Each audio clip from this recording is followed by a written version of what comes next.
Okay. Software didn't beat me. We are here. We are here. I don't know why I could not get that other StreamYard Studio to show my camera. I don't know what the problem was. So I'm going to go over here and end the other stream. Thank you so much, Barb, for posting the link. I'm going to end the other one. We're not going to play an outro on the other one. We're just going to end it. Wow. Okay. And then I'm going to go pin. Thank you for bearing with me, you guys. Oh my God, it's like been 20 minutes. Why? Why? That's what I want to know. Okay, I'm over here on there. So I should be able to pin Barb's comment. Check new stream. Okay, I changed the title of the old one, so I'm guessing people will figure it out, right? Question mark? Oh, I'm so sorry. Thank you for hopping over here. Oh God. That stuff stresses me out because if I can't, there was no logical reason for it. None whatsoever. It was just like, no, we're not going to work today. I'm going to go partially shut my door. Aw, that's really sweet. You guys are amazing. Thank you so much. Honestly, I don't know what I would do without all of you. It was a chaotic morning to begin with, and then you add that on top of it, and I'm like, no. But anyways, hello. Welcome to Troubleshooting the Tarot.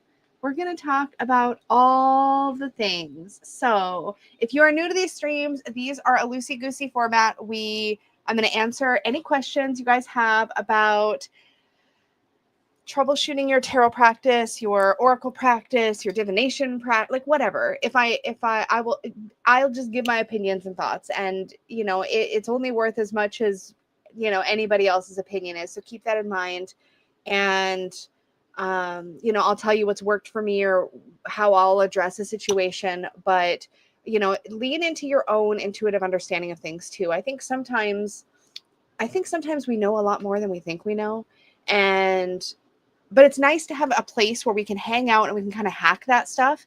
And I'm not the only one who needs to give feedback. So if you have a question, throw it in the chat, put question in all caps, or if you're a member, you can use the question emoji that we have for members. I'm going to grab our badass unicorn questions and address those first because they get an opportunity to ask sort of in advance. So I'll do those ones first, but I'll start adding other people's questions to the list and we'll just go until we're kind of done. Or I get really, really hungry. That's usually how it goes. And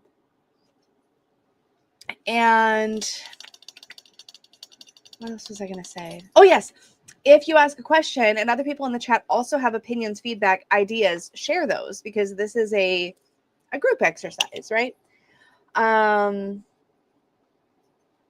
Yeah. So I have been very busy. It is true.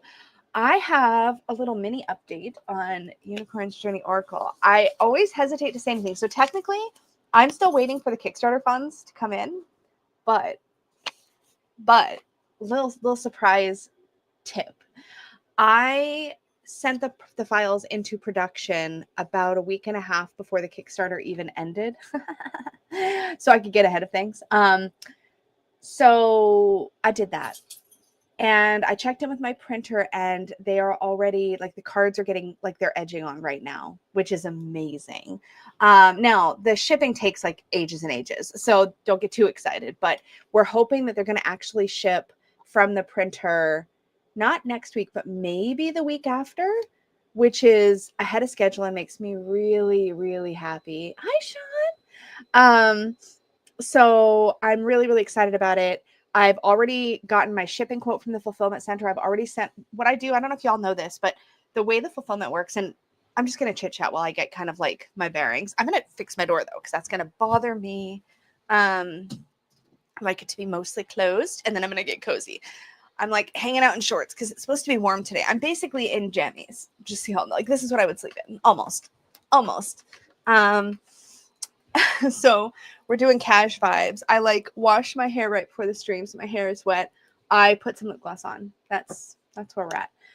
But anyways, how it works with my fulfillment center is I send them all of the money plus some that we think it's going to cost to ship everybody's orders out to them. And I do that so that as soon as the decks show up and their receiving department is able to receive all the decks into inventory, what they do, I suspect, is they get, why do I want a visual aid? But they get in this like big, all these boxes and boxes of decks. And instead of going and storing those, they stage them and they immediately start shipping as soon as they're received into inventory. The way that that works best is if they're already prepaid essentially for all of the shipping. So they essentially hold a shipping fund in escrow. I actually brought the awards over so I could show everybody. I got my awards in from Carta. Thanks for the reminder, Barb. So what I've already done is I've already sent the files into production. I have already sent the money down to my fulfillment center to cover all of the shipping. And that's why it's so important, especially this campaign. If you have backed the deck, so important to do your survey ASAP when I send them out. I haven't sent them out yet. I'm just finalizing things with the pledge manager. But once I send those out, you're going to want to get those in because that's how I get paid for the shipping. So I basically, in good faith, send all of the shipping money before I get paid for the shipping. And I've also, in good faith, sent all like half the production money for the decks before I've got my Kickstarter funds. So I'm basically what I'm doing. And the reason I like to share these kinds of details is because, and I can't always do this, obviously, but the reason I like to share these kinds of details is because it's because of you guys and my members and the support of previous projects that I'm able to run this project. And we did Sassy Dragons similarly in this way, because what I do is the money that comes in from Kickstarter gets held and I don't touch it until everything's been shipped and delivered and whatever. So it sits there, pays for everything that it needs to pay for, or pays me back for anything I've spent out of pocket. And then only after everything is copacetic and we're good, do I evaluate what personal expenses I might want to cover out of any leftovers, basically. So I'm really careful, but I keep a buffer budget in a separate bank account from prior campaigns so that I don't have to stress out about timing. So I try to roll things forward to future projects because basically I'm not doing this because I'm sitting over here wanting to get rich, y'all. I'm doing this because I just want to make more stuff. I want to have money in the bank account to cover Convocation of Witches. I want to do all that kind of stuff. There was a question about how the tariffs will work. Okay. Well, this is easy. In my case, for my decks, if you are in the US, you don't got to worry about it. It's completely taken care of. So I bring all of my inventory into the US myself before I ship it to anybody else. So my fulfillment center's in the US. That's one of the reasons my fulfillment center is in the US. And oh my goodness, am I so grateful my fulfillment center is in the US right now? You have no idea. If my stuff was here in Canada, I'd have already had to, like, things are a mess right now. For multiple reasons, not just tariffs. But anyways, all my stuff comes into the US. That means any tariffs, any taxes or duties that the US is going to impose on those decks are imposed when I import my decks. They're not going to affect you guys. I've made sure that I'm going to be okay, even if I get hit with a pretty big tariff. So I just plan for that. And if it happens, it happens. I will be able to cover it. It's all good. So I'm taken care of. I'm good, and y'all are taken care of. So when the decks ship from my Kickstarters or from my Etsy shop, because all my stuff is in the States, any of that has already happened. Any of that has already been taken care of. Everything's already imported. It's already good. So you don't even have to worry about it. Andy says, as an Ohioan, your fulfillment center being in Michigan is so nice. Yeah, I love my fulfillment center. They're a family-run business. I would say, I don't want to say they're a small business. They're probably like a medium-sized business. But they've treated me really well. And as long as that continues, that's where everything's going to stay. So they've been really good to me. And it's been really great because, and there's probably more details than most of you care about. I'm so sorry. We will get to troubleshooting, I promise, but I need to settle my energy anyway. So chit chat's a great way to do that. But yeah, typically what happens, and if you've done any of my previous campaigns, you will know, but as soon as the decks, my internet's going to go out now. Cool. I'm going to just give it a second to recover itself. Please recover. If it freezes, I'm going to cry. No more technical difficulties, please. If you've done my previous campaigns, then you know that as soon as the decks are received, they start shipping. Once they start shipping, usually like 95%, 100% of the orders are shipped within like 2-3 business days. It's wicked fast. Transit time varies depending on location. If you're in the US, you usually get it a couple of days later. If you're outside of the US, or if you're in like Hawaii or Alaska or Puerto Rico, those take a little longer. And Taurus Moon says, for the Canadian backers, I did not have to pay tariffs on UJT. That's amazing. And you shouldn't, because it's produced in China. And as far as I know, Canada doesn't have any tariffs on playing decks that are made in China. Where some creators are getting into trouble with Canadian deliveries, if you are a American deck creator, I'm just going to throw this out there in case anybody out there knows an American deck creator, or if you're an American deck creator and you're watching, if you are in the US and your decks have been printed in China and you bring them to, like, say, your home in the US, and then you ship them out to people like in Canada or outside of the US, if you list the country of origin as the US, there has, I don't know what the current status is, but there has currently been a retaliatory tariff that Canada put on US made games, playing cards, decks, etc., which is the tariff code you use to export tarot cards. So what's been happening for a few buyers is that if you buy a deck from an American creator, and they don't, this is not something they're doing intentionally. I think they literally don't know. But if you put your country of origin on your, this is so boring, I'm sorry, y'all. But if you put your country of origin on your export documentation as the US, you're telling the Canadian government this was made in the US. If it was made in China, don't put your country of origin as the US. Put it as China. Because if you put it as China and it gets exported to Canada, they're not going to put a tariff on it, because they're putting a tariff on US made things. So that is what was happening there. So a couple of people got hit with some nasty tariffs on tarot deck imports, even though they bought from an American creator who very likely made their product in China. Very few creators are getting their things printed outside of China. There's a couple European printers that I've heard of. There is some very small printers that are in the US, but even Make Playing Cards, y'all, is China. They make them in China.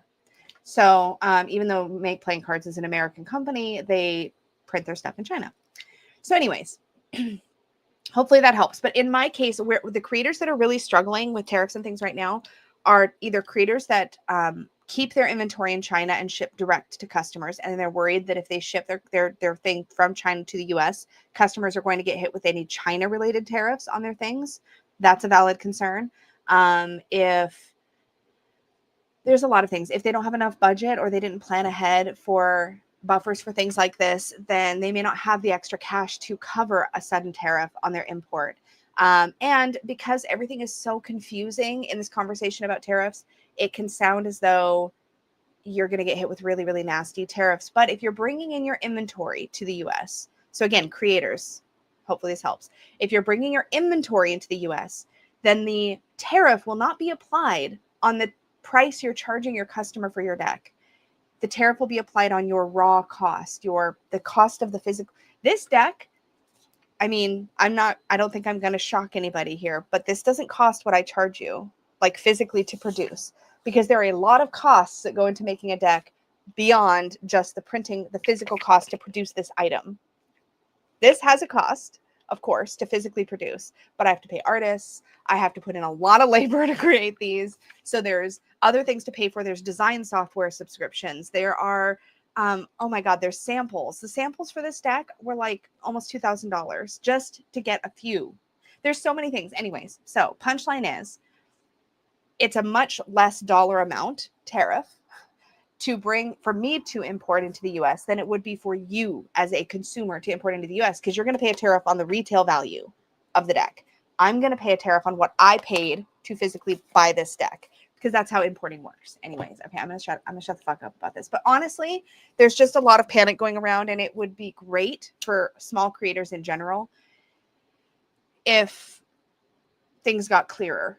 But it's not everybody has the same resources. Not everybody has handled their campaigns the same way. Like I said, I have rolled funds forward from prior campaigns so that I'm prepared for unexpected things to happen. Anyways, now that it's almost 11, isn't it? No, it's only 10:30. Okay, I can relax. Okay, cool. I have my other camera. I'm going to connect it so that if we do any top-down things, we can do. Andy says, yeah, and we know you don't cut corners, and we'll change something if it isn't correct. And lots of the things that bother you as far as design also bother me. Oh, good to know. Yeah, I mean, there's limits, y'all. I mean, in all honesty, I'm sure there's in every project I've done, I guarantee you there's something I've missed. There's a typo somewhere, there's an error somewhere. And the reality of small creators is most of us can't afford to do a whole new print run for something small. So that is a risk you take by buying an indie deck for sure. There's always the chance there's going to be some small error, and most of us can't afford to do a whole new print run. But usually I can take care of things if things are wrong, and I do my best to take care of people, and that's basically it. I think Peggy and I think the difference is, how do I say this without it sounding shitty? For me and for Peggy, this stuff is a labor of love. Everything I do on YouTube, everything I do tarot related, I do it because I love it. I'm not. I think there's a lot of things that get way more challenging if you're literally just trying to run a business versus doing something because you love it. I don't know if that makes any sense. But yeah, if you're in the US, don't fret about tariffs with anything you buy from me, specifically because my stuff's all in the States and ships from the States. And we're hoping, there was a couple people, I think, that got some kind of import charge. If I try to ship postal service outside of the US as much as possible, because it's lower brokerage fees, like UPS, FedEx, DHL, they always charge way more brokerage fees to clear things through customs. So I try not to use them where possible. Anyway, I could talk about this all day because it's literally what I live, eat, and breathe, but that's not why we're here. So let me get my other camera hooked up. We're going to start answering questions here in a minute. But as always, if I'm ever live in a member video or on here on public and you have a question about something I produce or have written or have created, you're always welcome to ask them, even if it's off topic. That's what I do. So I'm happy to do that. And okay, I have coffee. I have a notebook and pen and all the things in case we need to jot anything down. I can put this stuff down. Oh, awards. I said I was going to show you guys my awards. I had to go get them off the mantle because they live on the mantle now. Do you guys want to see? Okay, so my Carta award this is the best aspiring debut author winner for Unicorn's Journey Tarot. Look, it says it right there. Isn't that awesome? Aren't these beautiful? So that is the best aspiring debut author for Unicorn's Journey Tarot. And then I got best book independent of a deck for Unlocking the Tarot, Create Your Own Keys. So this is for my Llewellyn book. And Llewellyn submitted this to Carta for the awards. Thank you, Llewellyn, for doing that. I really appreciate it. And then for Unicorn's Journey Tarot, I also got the best self-published tarot deck. So these are very exciting. And there is one more. They actually also even sent this to me. This is my certificate for being runner-up. So I basically came in second. So I got silver in like Mario Kart terms or whatever. Unicorn's Journey Tarot Best Guidebook accompanying a deck. I got runner-up. So I got a certificate for that too. So they did come in. It was very exciting. They actually came in while I was on vacation.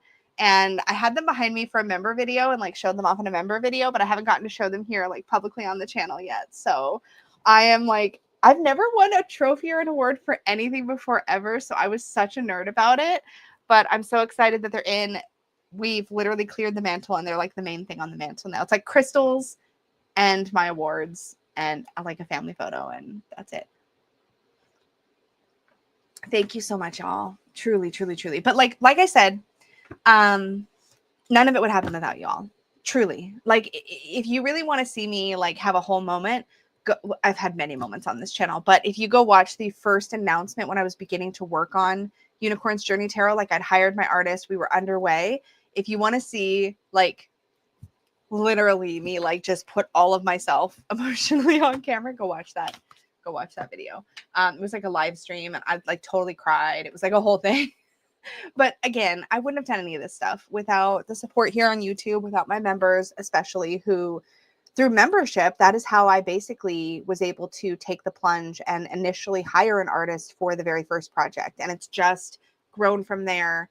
And all of that is because of all of you. So never think for a second, I know I say this all the time, but I truly never think for a second that, I don't appreciate all of you so much, because none of this, I wouldn't even enjoy any of this if it wasn't for this community. Like it wouldn't be fun for me. It's fun because of you all, you know, like I get to hang out with y'all. Oh my God. I've got a video coming out where it's like an old school, it's like a show and tell kind of like, it's just me showing a bunch of stuff on camera. It's like just random. Oh my God. Anyway, y'all are amazing. I'm so sorry too, because I've been squirrely while I've been chit chatting, and I only saw one question. It was from Barb. So if you have a question, divination related, tarot oracle related, you can throw it in any time, put question in all caps, or if you're a member, use the question emoji. Oh, Barb says you show your heart by giving this video. Oh, Shelly, see your heart by giving this a thumbs up. Oh, that's very sweet. Besides, if you don't, your house elves will mix the cards up in all your decks, so your shelves are one big shit show. That's amazing. I love that. Oh my God. Okay. So I'm going to go grab right now the badass unicorn questions. We can start with those, and then I will start going through the list, but I'll be adding questions to the list as we go. So, and my old live is closed, right? Not me being paranoid. Yeah. Okay. I think we're good. Oh, thank you, Steph. That really, really means a lot to me. That's really sweet. Thank you. Yeah, I appreciate it a lot. Thank you. Okay. So let me grab the badass unicorn questions off my membership page, and we'll start with those. And then if I could find my posts, there it is. Oh, there's actually quite a few badass unicorn questions. Go, you guys. Or there's a lot of replies. There's chit chat. Okay. Let me sort these newest first. I'll start with the oldest one. Okay, Magic and the Mayhem. I'm going to copy your question into the chat and pop it up on the screen, and we're going to start there. Okay. You've read it 3 times, Sean? Oh my gosh. Okay. Magic and the Mayhem says, sometimes I worry I'm giving advice instead of letting the cards speak. How do you draw that line in a reading? I just own it. If you've watched me read member readings, you'll see this. And if you, I just realized it's fine. I'm just distracted. When I read for clients, or when I read in like a more professional setting, or even if I'm reading for friends or family, I will always have opinions based on what the cards are saying, based on how I'm reading the situation through the cards. Here's what I do. I just admit it. I'll just throw something out there. Like if I feel like something needs to be said, and this isn't always appropriate. You're going to have to decide what feels right for you as a reader. But if I've got a thought, or maybe a relatable experience that I want to share, or something that is, I know for sure coming from me and not just from the cards on the table, I will literally say, hey, this is coming from me, not the cards, but here's another thought, or here's something that worked for me, or here's something that might be helpful. I will do that. I've never had anybody express that makes them uncomfortable, but I will also read the room. And you can kind of tell sometimes by who you're reading for, especially if you're reading for somebody in person, whether that's appropriate or not. I'm actually far less likely to do that if I'm reading for a family member or friend, because it's too easy to be too opinionated. But if I'm reading for somebody I don't know, or that I don't know personally super well, I'm more likely to let myself do that. I just admit it when I do it. I just say upfront, hey, this is me. This isn't the cards. This is just my thought. But now, if you want to not do that, then when you feel yourself have a thought, opinion, some advice, then you just internally go, I'm going to just try to refocus on the cards and do that. But I think, and I don't know, maybe this isn't that helpful of an answer, but my first thought is just, you don't have to necessarily draw that line unless you ethically or otherwise feel like it's inappropriate. And then if you feel like it's inappropriate and you want to draw that line, then your job is to always pull your messages, always pull what you're saying from the cards. And if you're wondering how to tell the difference is if you see the Queen of Cups and you know for a fact that the Queen of Cups is somebody who sometimes has a tendency to overextend herself emotionally, or not tend to her own emotional needs, or keep them too locked up and not tend to them, then giving advice about that is relevant to the card. If though you get the what's a good example? If you get the Knight of Pentacles and you find yourself wanting to say something like, you really got to pick up the pace here. I don't know. Maybe that's a bad example. I don't know. I can't think of a really good example. I think you've got to feel your way through it. You just have to feel your way through it and kind of know, is this relevant to what the cards are saying or not? And then let that drive what you're asking and or what you're saying and how you're saying it. I have no problem verbalizing when, and you can also say, if you're not sure if what you're saying is coming from the cards or coming from you, you can just say that. You can just say, this might be my own opinion mixing in here, but here's what I'm getting from this. Just own it. I find that 99% of the time, if I just own it, I stress less about it. And I'm also then being transparent with whoever I'm reading for, and they can make their own decision about whether they want to integrate that piece of information or advice or not, knowing that it might be mixed in with me, if that makes sense. But let's be real for a second. Let's just be really, really brutally honest.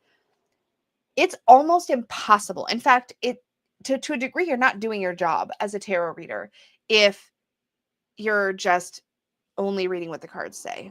I don't know if that makes sense. And maybe not everybody will agree with me, but in my opinion, there is the reason somebody comes to you as a reader is they want your approach to the cards. They want your wisdom with the cards. You cannot disentangle you from your reading fully 100%. You can honor what the cards say and not spin it. That's where it's important. You want to honor what the cards say and not spin it to suit a narrative, or because you think this person should break up with their boyfriend, even though the cards don't say that. Like, you don't want to do that kind of thing. That's where you get into unethical territory, in my view. But if what you're saying is substantiated by the cards in front of you, and you're not using the cards to make excuses for your opinions, does that make sense? If you're making your best effort to communicate what you see in the cards to your client in your own way, even if there's you mixed in fact, especially if there's you mixed in, then you're doing your job, because that's the point. It's kind of like,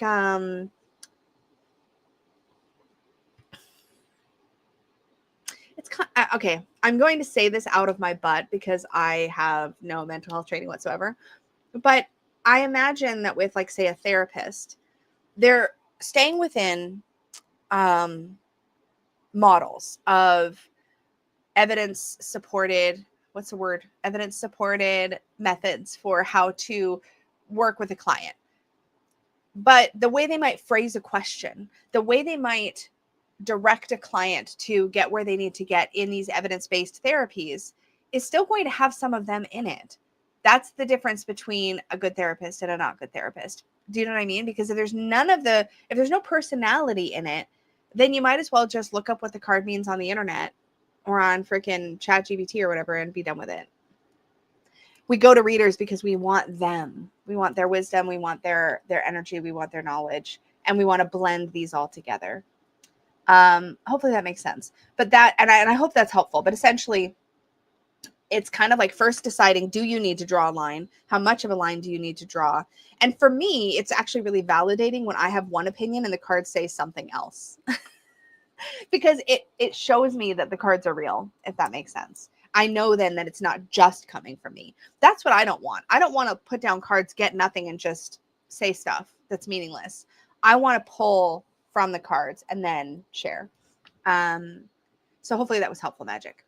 Terrell says, I've experienced a therapist who do a client-centered care where you run the show. Exactly. There's definitely opportunities for that kind of a thing. What are y'all talking about in the chat? Are you talking about a sale? Is there a sale on my book right now? That's awesome.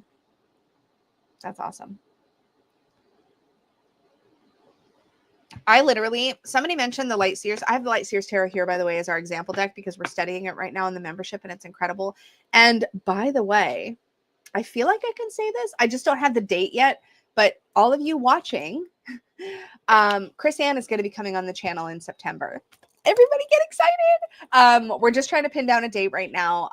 I've suggested a date, just waiting to hear back so we can get it firmed up. But that's the plan, is for Chris Ann to come on the channel in September. That will be for everybody, but it's obviously especially relevant to members who are studying Light Seers Tarot with us. But of course, it is for all. It is open to the public. We will be having a live chat. I think it's going to be on a weekday. So plan ahead. I think it's going to be on a weekday at around 5:30 p.m. Pacific, 8:30 p.m. Eastern. We're just trying to pin down the specific date. So I think that's going to be really awesome. Anyway, We're having a lot of fun with the Lightseer study right now. Oh, the reason I brought this up is because I have literally purchased because we're basically not just studying the tarot, we're studying the tarot with the expanded guidebook, the Tarot for Lightseers book that she put out this year. So I have a physical hard copy of that book. I have the Kindle version of that book, and I have the the audiobook is actually included if you have a Spotify premium membership. So I've been listening to the audiobook over on Spotify as well. Oh, I will definitely do that, Barb. If I forget, I apologize.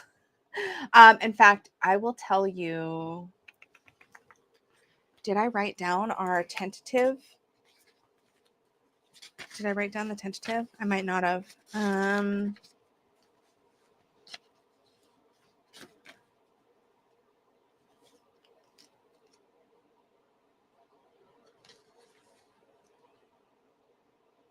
I don't. I'll have to, but can you send, if you think of it, can you send me a quick PM and I'll tell you the date that I've already proposed, and I'm just waiting to hear back yes or no. That way I won't forget. But anyways, yeah, it'll be a fun chat. It's going to be one of our cozy creator chats, which by the way, I think are going to be public going forward. But as always, I'll give badass unicorns a chance to be first in the question queue. And it's really good, by the way. That's a punchline. The Tarot for Lightseers expanded book is really, really, really good.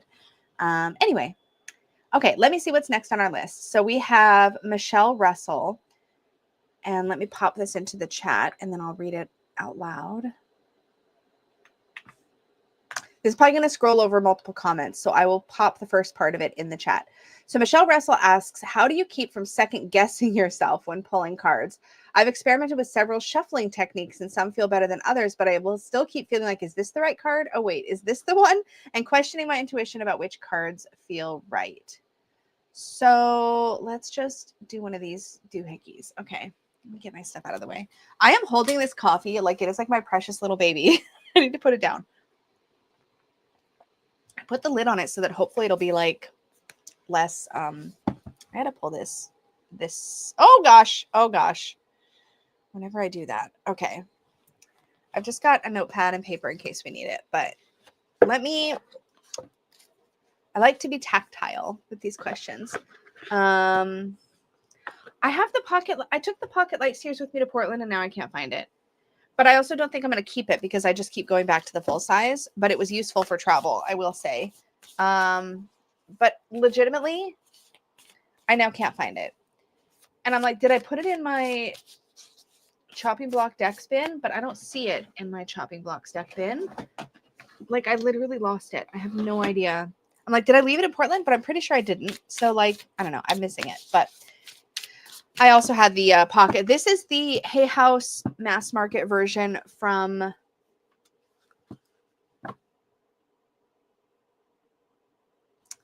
right after the Kickstarter. So this is old Hay House cardstock, and I actually really like it. I don't know what the current one's like, but it's been holding up really nice. Anyways, so when you talk about using different shuffling methods, here's what I'm hearing in my head. And Michelle, if you're here, I think you are here. If you're here, correct me if I'm wrong. But like, so if you're like, let's say you're an overhand and you like wait for a jumper, right? And then, or maybe you wait for one to like stick out. And then you're like, okay, that's my card. Is this the right card or not? Kind of thing. Is that kind of what's happening? Or is it even when you shuffle and like cut and you're just not sure if the right card has come out for you? Because I have feels about it either way, but I want to make sure I understand the question. But like, let's say, so like my usual method, I change it a little bit. Sometimes I do a little hand over hand. I don't typically read jumpers. Every once in a while I will. But I feel like I'm too zoomed. Am I just too zoomed in? Is that the issue? No? Maybe I just need to be higher. That's a little better. My typical shuffling method is it's the ladder. Oh gosh, I don't remember what the ladder was. What was the ladder? That you second guess it regardless of like, so it's not jumpers. It's like specific. Okay. So my shuffling method, if you could clarify, Michelle, sorry, I'm too scattered to remember what the second thing I said was. So I'll typically just shuffle until I feel done. That's it. Just shuffle till I feel done. I don't get any kind of energetic woo-woo vibe. I just shuffle till I feel done. And then I'll cut. So my typical method for cutting is either I will pull a chunk out of the middle and move it to the top. And now this is the top card. Or I'll just cut it and just put it on the bottom. I've done it both ways. Doesn't matter. Okay, so Michelle says, like, I'll cut the cards and then not be able to figure out whether it's the one on the bottom of one half or on the top of the other half. Oh, like if you're like, oh, did I cut it in the right place? Like, what if I missed it and it was really supposed to be this card and not this card? So it's like this idea of, did I cut it in the right place? Like, is this actually the card that's meant for me? Am I understanding? Oh, welcome, Lauren. So here's my take. I'm just going to babble for a minute and then correct me if I'm on the wrong track. So exactly. Okay. So I'm going to give you the really blunt, basic answer to this question. If you've decided that whatever card is on top is going to be your card, and you've decided that before you start shuffling. Okay, well, when I cut, whatever card's on top, that's my card, right? Whatever card's on top is on top. That's now my card. You know why that's my card? Doesn't matter if I cut in the right place or the wrong place. There's no such thing. Because I decided before I started shuffling that whatever card ended up on top, that's my card. That's my card. Period. It is very easy. And keep this in mind, y'all. If you've never had this question come up, that's cool. But this is not an uncommon thing to be concerned about. A lot of people are like, what if this wasn't actually the card that was meant for me? What if I cut it in the wrong place? What if I didn't shuffle it right? That is not an uncommon thing to feel. So is it a type of overthinking? Like Laura said, maybe. But I think a lot of us have struggled with that at times. Like, how do you know? How do you know if this is the card that's meant for you? And the answer is this simple, because you decided before you started shuffling that was going to be your card. And so that is the easiest way to know. Another way to look at this is like this. Okay, I'm going to fan the cards. And this is where I might feel for heat or whatever. This is a more woo-woo method. I might feel for heat, but maybe I don't feel anything and I'm going to just choose.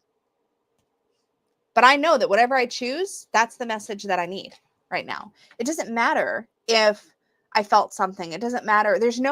I don't believe, and now everybody's going to have a different feeling about this, but I don't believe that there is some predetermined card waiting for me to select it and I could choose wrong. I believe that, first of all, we can learn from any card we pull. Let's get real nuts and bolts about it. Okay, hold on. I'm going to be opinionated for a second. Let's get real boring about it for a minute. Let's get real boring about it. Okay, let's be real for a second. Because I have conversations like this with people who don't understand tarot. Can I give you a meaningful message from the Eight of Pentacles right now, even if this isn't specifically drawn for you? I just pulled this out of my deck. Can I give you a meaningful message from the Eight of Pentacles? I believe, yes, I can. And I believe I can do that whether this card was meant for you or not. These are archetypes and relatable examples from life as humans that we can connect with. That's why one of the reasons why tarot works. You can get into the woo side of it for sure. You can go into all kinds of rabbit holes and get so much more richness out of this practice than just that. But at its base level, these are pictures on cards that are based on a system that we can relate to. And because we can relate to it, we can usually get a useful message out of any card in the deck. That's your personal significator? That's so funny. So sometimes I think we put too much emphasis on the woo side and can get hung up on like, oh my gosh, what if I didn't get the card that I was supposed to get, or that the universe meant for me to get, or that God meant for me to get, or that my guides wanted me to get. Here's the thing. If you pulled the card, you got the card you were supposed to get. Excuse me. Oh my gosh. So some of this is about trust, right? I'm going to trust that I can get a useful message from this card no matter what. Doesn't matter. You could drop your cards on the floor and one happens to turn up and you're like, I'm going to use that as my card, and it can still be valid. And I think, like I said, I think sometimes we attach too much importance to, and this is such an easy trap to fall into. Again, I am not judging anybody for having this feeling. I've had this feeling. It's very easy in this community to hear things that imply that there's a right way to do stuff. And that if you're not doing it this way, it's wrong. Or that if it's useful, it's right. Bottom line. If it's useful, it's right. If it's not useful, let's say this is the card you flipped. I would encourage you, if you're like, nah, this isn't resonating, that probably wasn't my card. then part of you may just be looking for a reason to dig for something else. Just a quick mention for chat, just so I don't miss anything. If anybody has a question, make sure you put question in all caps or use the member question emoji, because I'm going to scroll through and add them to a list as I spot them. And I might not spot them if you don't put questions. So if you're just chit-chatting, that's totally fine. But yeah. Anyway. Oh, thank you, Laura. Laura just gifted out memberships. Yay! Welcome to the Unicorn Fam. Anyone who gets a membership from that gift, that was very sweet. So I hope I'm answering your question well or thoroughly enough here, Michelle. But my thinking is, did I lose your question or no? I don't want to lose it, because if I clip it out later, I want to be able to find it. I don't know. I think I lost it. Oh, no, here it is. Okay. So let's go back to the idea of sometimes we pull a card and it doesn't feel right. Like it doesn't feel like it's the card we want or need in that moment. My encouragement to you in that would be, there's probably something there for you anyway. There's probably something there that can support you or that can teach you. And sometimes that initial gut feeling of this isn't meant for me is because there's something there that's either poking at a shadowy thing that we would rather not look at. Now, remember, shadowy doesn't mean bad. It's something that we feel that we prefer not to look at, right? So sometimes something we prefer not to look at is a good thing. Maybe it's telling you that you're really successful and you're like, oh, I don't like that. I don't like compliments. And so part of you just automatically wants to push it away and go, this isn't for me right now. So I would always encourage you that if you have that gut instinct to go, oh, I'm not getting anything from this, that's not for me, and to shuffle it back in, try not to. Try to sit with it. And sit with it longer than is comfortable. Let yourself be a little uncomfortable. This is probably just good life advice in general, but typically when I let myself be a little uncomfortable, that is when I learn and grow the most. There's something there for me in the discomfort almost every single time, if not every single time. So I would encourage you to sit with it. And then after you've sat with it, through that uncomfortable period, if you're still feeling like this just isn't making sense, then either leave it on your table, come back to it later, take a break, or have a conversation with the card. Eight of Pentacles. I don't get it. I'm not working too hard. I'm not being a perfectionist. What are you talking about? I could never say that to the Eight of Pentacles. I'm not doing that. Stop telling me that. I don't do that. I'm so loosey goosey. I'll put out anything. I don't care how crabby it is. Let's say that's me. And I'm just not getting it. I'm like, what is it you're trying to tell me? I'll ask that, and then I'll shuffle or I'll cut, and I'll pull another card. Oh, maybe I'm not perfectionist about the stuff that I've got now, but maybe I have a really hard time saying yes to anything new because nothing ever seems like it fits my standard. Because the Ace of Pentacles is about new opportunities, right? Maybe that's it. Maybe that's what's going on. So you can then kind of have a conversation. But before you pull clarifying cards, first move through that uncomfortable period. That's what I would say about that. And again, I know I give very long-winded answers to these questions, but here we are. I do hope that was helpful. For sure. And you're welcome. So I love that y'all are also having your own conversations in the chat. So, this is probably, okay, hold on. We're going to have a brief segue, and then we're going to segue a lot because that's how, these are hangouts. That's how it's going to be.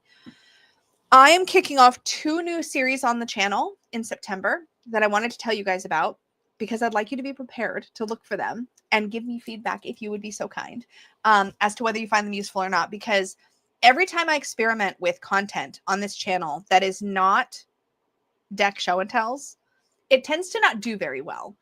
But at the same time, we're always clamoring, me included, for more practice and deeper content. So I'm experimenting. And one of these new series that I'm starting is a series called Cards and Conversation. And in that series, I pull from whatever deck I happen to want to work with that day. I pull 2 cards, and then I talk about how you read them together. So individually, what do they read? How do they read? How do you read them together specifically? These specific 2 cards. So not just the 8 of Pentacles and the 8 of Cups, which how cool that there's 2 8s here. But specifically this 8 of Pentacles and this 8 of Cups together. How do these read? How do they read when they come out on the table this way? How do they read when they come out on the table this way? And how do they read when you just kind of consider them mixed together, like they were stirred into a pot? And I walk through that whole process. And so I'm going to try to do one of those videos like a month if you guys like it. And if enough people basically engage with it and watch it and like it and whatever, I will keep doing that. I think it's really useful because one of the biggest sticking points, it comes up in these streams a lot actually, is how to read cards in combo. Because I feel like that's the next step. We learn how to read the tarot with individual cards. But as soon as sorry, I didn't mean to put this on the, hold on. I got to find this because I meant to star this. I'm so sorry. Just a cup of tea. I meant to star it, not, oh my gosh, can I find it? There we go. Oh yeah, I wanted to start it so it's in my list, but it's not time to answer yet. So that's the first series. The second series is more of a deck evaluation / pairing experiment called Deck Roulette. Basically, Peggy and I were in the car and I was just chatting with her and I was like, you know what? I need to reinvigorate my content here on the channel a little bit. I want to do content that lets me work with what I have, because I feel like so much content is driven by new things all the time. And while that's fun for me and I love looking at new things, in practice, I want to play with what I have and I want all of us to play more with what we have also. So Deck Roulette is a random pairing idea. So essentially I pull out my Spin the Wheel app and I spin a wheel to select a tarot for my collection and I spin a wheel to select an oracle for my collection, pull out those two decks, individually work with them, put them together and work with them and kind of evaluate how they functioned individually together, how I feel about them, how it all works out. So it's kind of like a watch me actively evaluate and review these decks individually and how they work together. So there can be some really odd pairings that show up in that one. So that's kind of what that is. So those are the two new series coming out on the channel. I'll be debuting first episode of both in September. So keep an eye out for Deck Roulette and Cards in Conversation, and do let me know what you think about them, because I really like things like this, like troubleshooting the tarot, and I like having an opportunity to do more sort of teaching and practice-based content and more like deeper stuff. So that's the punchline for those two pieces. So if you can keep me posted on what you think once you see them, I would be so appreciative. So on those videos, please comment, give me your thoughts, like, engage with it, because I think in this community in general, it'd be great to see a shift to more support for, and I want to make sure I say this in a way that makes sense, because I'm not saying, hey guys, come like push my stuff out to the algorithm. What I am saying is we talk a lot in this community about wanting more educational content, wanting more meaty practice content. But if we don't teach YouTube that's good content, it's difficult for creators to carve out time for it, because if it sinks all your numbers, as much as we try not to pay attention to that stuff, a lot of us try not to look at it, it gets demotivating after a time. That's a really long babble, I'm sorry, but like, if we like it, don't pretend to like it if you don't like it. If you genuinely like it, make sure you engage with it. It really makes a big difference. Anyways, Alcento Tarot Deck deep dive is coming out, I think, on Tuesday. Actually, I can tell you because I have my content calendar right here. I'll tell you. Alcento is coming out. What month is it? Good Lord. It's August, right? Okay, there we go. Yeah, Alcento is out on Tuesday. Alcento's out on Tuesday. It's a pretty deep dive video. Can I do 3 cards too in Cards in Conversation? Maybe. I'd like to start off with 2 because it's quite in depth with just 2, and I want to build on it. So maybe we can, over time, we can expand it. But my point initially is to help get people over that hump from learning what an individual card means to being able to read them together, because I think that's a real sticking point for a lot of people. Anyway, okay, that was like a totally long segue. I'm so sorry. This is how I just like to talk a lot. This is how it goes. Lauren, yes, if you have posted a question without putting the question emoji in or the word question in all caps, please do repost it, because I don't think I've got it in my list yet. And I don't always spot them. And if you think I've missed your question in the list, as long as you're not spamming the chat with it like every few minutes or like listen for me to acknowledge that I've got it, please feel free to repost it if you're not sure. I'm not going to get offended if you repost your question. Welcome to the Unicorn fam, Elizabeth. But yeah, I think as a community, we have to teach YouTube what we want to see, because generally YouTube pushes out, and I think it's because of engagement, but YouTube pushes out deck show and tells. And I love deck show and tells. I'm never going to stop doing deck show and tells or hot takes or things like that. But I would love to see not just my content about this kind of stuff, but I would love to see other people's practice content start to get more visibility. And that will happen if we engage with that content better. So this doesn't go just for my content. If you see somebody out on TarotTube, especially smaller creators, if you see them creating substantive, meaty, practice-based or more in-depth content about the stuff they already have, not just new stuff, show that content love. Give it a like, give it a comment, tell them you appreciate it. It makes such a difference. Such a difference. So yeah, anyway. Okay, I'm so sorry, y'all, because we have questions on the list and I've still got badass questions to answer. So let me get rolling here. Okay, Andy Nicole is one of our badass unicorns, asks, sometimes I feel like a reading I do for someone else was meant for me. How do you stop your own energy from interfering with the message? Okay, so let me post this in.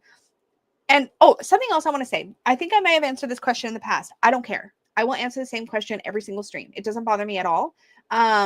Because not everybody's going to be in every stream. Not everybody's going to see every clip video and whatever. So just so that's said, and I'll probably answer it a little different every time because I'm human and my feelings change and my opinions change, my ideas change. Okay, I don't know why I like to do this with visual aids, but it's just how I roll. So, okay, so let's do a quick little reading. So I'm going to do a reading right now for anybody in this room who happens to need it right now, or the collective, or however you want to see it.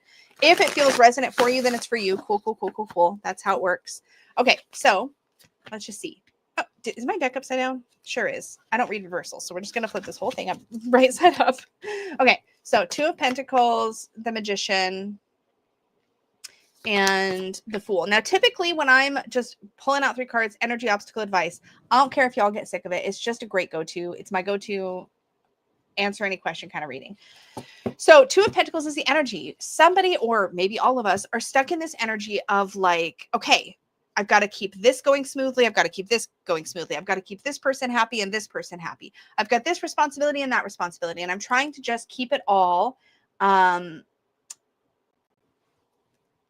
organized. I'm trying to figure out where to put my energy. And I just, I'm managing it. Like, it's fine. But at the same time, it feels like it's lacking focus. It's lacking direction. That's kind of the energy of the Two of Pentacles, right? We're getting kind of pulled in various directions. We're managing to keep our balls up in the air. We can do this. We're fine. We got this. But at the same time, it's creating a sense of scatteredness. It's kind of like that idea of like, nobody truly multitasks well. We just do many things a little bit less well than we would if we were focusing on a single task at a time. That's true of humans in general. I like to think I'm a great multitasker. I'm not. I'm a terrible multitasker, and most of us are. We can do many things at the same time. We just do them less good than we would have done them individually. Do you know what I mean? Anyway, so this is kind of like, can be multitasking energy, that kind of thing. What's our obstacle? The Magician. There's something we're trying to really get off the ground. There's something we're trying to actually accomplish right now. And in that process, I'm going to get to your question. I swear, Andy, there's a point here. In that process of trying to manage all of these things, we're not able to maintain the right focus in order to really bring what we want to fruition. We're not able to really bring it up out of the ether. We're not able to manifest or create what we're trying to create so this is our obstacle. We're not able to do this because we've got our focus pulled in too many directions. So what is the advice? The Fool. We need to give all of our energy to something. We need to trust fall into a project, an idea, or something that we are maybe struggling to pour our energy into. Maybe we feel like it's not worth it. Like, oh, this doesn't count because it's not going to make enough money, or it doesn't count because it's not going to get as much. It doesn't seem like the right thing for me to be spending my energy or time on. And that sort of thing. So as you consider that whole message, right? So that's my reading. Now, in that, did I see something for me? Yeah. Yeah, I did. Is that wrong? No. Okay, so Lauren, I've got your question here. Just a couple thoughts. I'm not going to be interpreting personal readings. So if you have a question about like how to work with your practice or how to work with cards, I'll definitely answer those. But I'm not going to be like, say, like in your case, I think your question is like, I did this spread. These are the cards I get. What does that mean? I'm not going to be doing that today because that's more of like literally reading tarot. And I don't do that for other people's spreads. Typically, I do that. I've done that before in member space in specific circumstance. But just so you know, the premise of today is more like, how do we handle situations as readers, or how do we work with our cards? Just so you know. But maybe other people in the chat might have some feedback, but typically here we're just kind of going to be troubleshooting the practice, if that makes sense. So Andy, let's say you're reading this. Let's say you did this reading for your mom or a friend, right? And as you're reading this, you're like, man, this really feels like it's about me. This is going to be blunt, and I don't know how to say it less blunt, but you're going to have to just like suck it up, make a note of that internally, and just move on with the reading. There's nothing wrong with the fact that you can see a message for yourself in cards you're reading for somebody else. It happens to me all the time. And you go to your, maybe that's a good opportunity for after the reading to take a few minutes to journal about the reading, like make a note about what you read for your client and how it applied to their situation. And then take some time to go, but here's what I got for me in that reading. Like, here's how that feels like it affected me. Now, in my case, I try very intentionally to sort of table myself in what the cards are saying, but I have zero problem. Like, you just heard me do it. If you think about what I said as I was interpreting the cards, I gave some personal examples of like how this can apply to a lot of us, how I struggle with multitasking versus single tasking, how that gets me in my own way sometimes. I had no problem doing that, but I wasn't suddenly making the reading about me, or at least I was trying not to. Doesn't mean I'm successful. You all can decide if it felt like I did that or not. But for me, I don't think there's anything wrong with, and I actually appreciate when a reader says, yeah, this is something I struggle with too.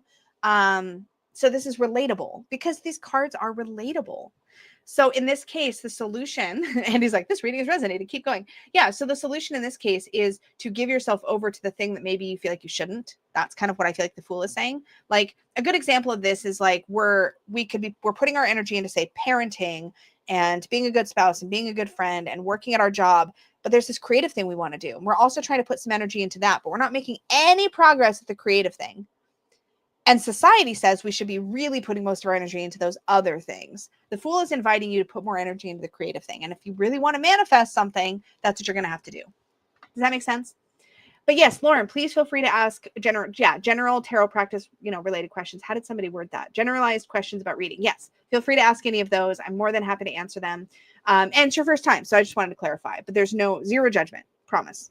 And I actually do generally love interpreting cards all the time. So fair. But yes, anytime I see all caps question, I'm trying to snag those. And yeah, it's one of my all-time favorites too. Yeah, Jenny says counselors deal with countertransference, which is similar to this. Yeah, what you don't want to do is take a service you're providing for somebody else and then make it all about you. So if you find yourself talking about yourself too much, you probably want to reel that back in. If you find yourself, how do I describe this? If you find yourself, I lost the question now. No.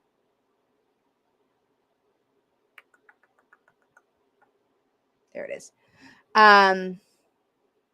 Oh, did you ask it again in the chat, Andy? That's fine. I'll just unstar that so I don't accidentally cover it. Okay. So hopefully that answers the question, but essentially what you're going to look out for is, remember that your job is to provide guidance to whoever you're reading for. That's what you're there for. So it's no different than when a friend comes to you for advice. Let's take cards off the table. If a friend comes to you for advice, a lot of us will express ourselves like, oh, I can totally relate to that. I've dealt with something similar. And most people don't mind that too much. But if that's all you're talking about, and I've caught myself doing this, if that's all you're talking about, if your friend says, hey, I'm really mad, this person cut me off in traffic, and then I spend the next 20 minutes talking about the last time somebody cut me off in traffic, I'm not being there for my friend. It's exactly the same way in tarot reading. If you're reading for somebody and you have a relatable experience or something about that jumps out at you as meaningful for you and it's relevant to you, the person you're reading for, there's nothing wrong with sharing that or saying that you can relate to it too, or that this feels very normal, or validating it in some way.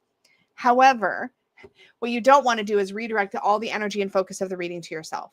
Hopefully that makes sense.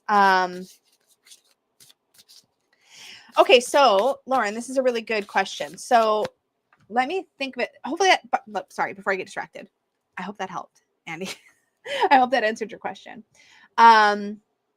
Yeah, this is what I was expecting, like you meant, just to clarify, Lauren. So yeah, like if you are, and it may just be a phrasing thing. So if you have a question where you're like, hey, sometimes I'm asking, I'm doing a love reading and I keep getting Pentacles cards and I get tripped up by that because I don't get how that applies.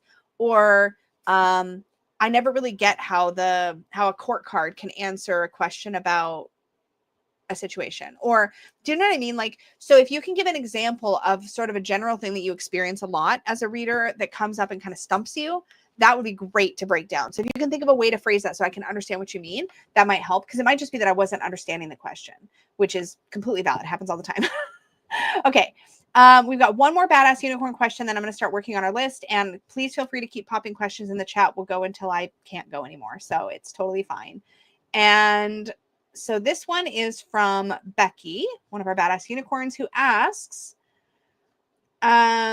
this might have come up recently, so please feel free to skip. Nope, I'm happy to cover it again and again and again. Do you have any suggestions for making daily draws feel more intentional?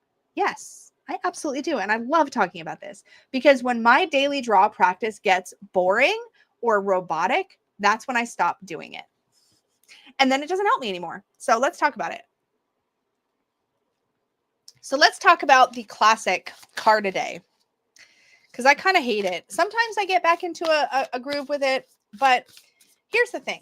Okay, so all the tarot teachers say, seems like all the tarot teachers say, to get used to your cards or just to have a good practice, you should pull a card a day. Why? Hold on, I'm gonna be opinionated bitch now. Why? Why a card a day? What's the purpose? For what reason? Why? That is your first question. Why? Why are you pulling a card? Are you pulling a card so that you have some advice for the day? Are you pulling a card because you want to know what might happen that day in a more predictive way? Are you pulling a card because you just want to test yourself to see if you remember what that card means? Those are very different purposes for pulling a single card. Let's look at it. So I'm pulling my daily card. Okay, I got the wheel. No, that's the world. I can't read. I got the world. Okay. I guess today's going to be like a world day. Or wait, is it telling me that I'm going to have some success today or something's going to be finished today? Wait, what does the world mean again? Do you know what I mean? Now I'm annoyed because I've pulled a card and I don't know what I'm supposed to do with it. What am I supposed to do with it? So I will say this. If you're going to have a daily card practice, whether it's doing a spread for yourself every day or most days, whether it's pulling a card, whether it's pulling a couple cards, have a reason first. Don't even pick up your deck until you have a reason. Lauren, you're doing great. Don't worry. Promise. Don't worry. And if you can think of a way to phrase what it is you're getting at, I would love to answer the question. So, and I think I have one of your previous versions on here. Let me, in fact, here. I think, yeah. So maybe see if you can articulate. See if you can kind of articulate what it is you're trying to get at. And I will happily try to answer it. And I'll look at twirls too and see if that helps. But yeah, anyway. Okay, so first off, daily practice, have a purpose. If you don't have a purpose, there's not much point in doing it. So let's talk about some easy purposes that might be helpful. Maybe, and here's the other cool thing. You could make a list of these and rotate them. So this week, I'm going to pull a card every day to see what I can do better in my marriage. Okay, so I'm going to write that down. Okay, so this week, so I'm going to write a bunch of ideas down. So what can I do better in my marriage? That's something that I'm always interested in or that I can work on, right? Perfect, Lauren. That's great. So give us an example of a few cards that always stump you when they come up, and I'm happy to talk about those. That's a great way to phrase it. That's a great way to phrase it. So yeah, just let me know some of your they always stump you, and we can talk about those. Definitely.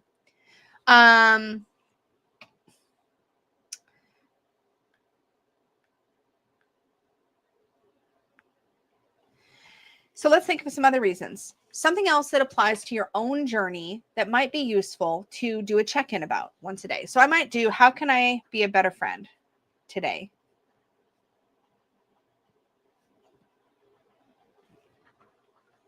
That's another one, right? Another one might be, what should I focus on at work today? Maybe 4. What do my kids need from me today? Do you see where I'm going with this? So that's just some examples of present-based focus or advice kind of based ideas. But let's, no, don't drop my fountain pen. That's not good, especially on the carpet with the nib out. I probably got ink on myself somewhere. Oh, maybe not. Maybe not. I'm such a klutz. Okay, so those are some present-based ideas. So now let's look at some predictive ideas. What is something, we're just coming up with these on the fly. Y'all feel free to contribute in the chat if you have ideas. What is something I might easily overlook today? And I'm going to put to my detriment. Basically, what's something I might miss today if I'm not paying attention? That's going to give me something to look out for. 2, what obstacle might I face today? These are just single cards, okay? But think of how you could build on these. So, okay, what obstacle might I face today? Okay, and then maybe you want this to be a 2-card draw. So I'm going to put in parentheses here. And how can I clear it? So card 2 might be, how can I clear it? I should do a fountain. I haven't done a fountain pen video in a long time. This is my newest. I actually show it in an upcoming Portland haul, but it's a pilot vanishing point, and I'm obsessed with it. I love it so much. So do you see where I'm going with this? Yeah, Jenny, what should I say yes to today? Yes. So maybe somebody's going to ask a question, and you're going to be prepared. What should I say yes to today? Now, again, these are mostly just single card draws. What have we done? We've given ourselves a why. Now, you could literally you could make a list like this for yourself and pick something every single day that just feels like you need it that day. And as you think of more ideas, you can build even more. You can add even more to the list. You can, do you know what I'm saying? You can pick one and focus on it for a week. You can, yes, Dana, what will I experience today? That's more predictive. Yeah. What will I experience today? And if you want a second card for that, you could add, and how should I prepare for that? Do you see where I'm going with this? Now, I don't do this a lot, but usually I come, now, what if you just don't want to have to think of a question? You're like, I don't know. Pull a card for the question. Okay. Now, if you have an Oracle deck handy, you could pull an Oracle deck because they're great for creating a question for yourself.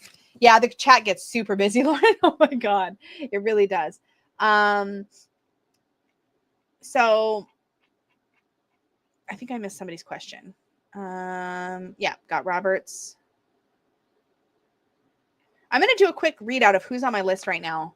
And if you don't hear your name and you've posted a question, feel free to repost. So I've got Barb, Twirl, Chanel, Magic in the Mayhem. And absolutely, you guys can ask as many questions as you want. I just don't guarantee I'm going to get to all of them, and I'll probably rotate around a little bit. Just a Cup of Tea is on my list. Tyler Tanner's on my list. Lauren's on my list. Sarah's Tarot is on my list. Chanel, Robert. Did I miss anybody? Zoe. So if you didn't hear your name and you've asked a question, please feel free to repost it. Yeah, which lessons will my day help me address? So Becky, think of it this way. Come up with a list of questions. Oh, you were just showing everyone the emoji to use? Okay, well, fine. You don't have to ask a question. That's all right. So now you've got a reason to pull reading. But here's what I do most of the time. Okay, oh, sorry. Let me get back to my point. I distracted myself. Okay, so if you have an Oracle deck, or you can just use whatever tarot deck you have handy, you can have the deck tell you what the question is you need to ask. Let's experiment. So shuffle our deck.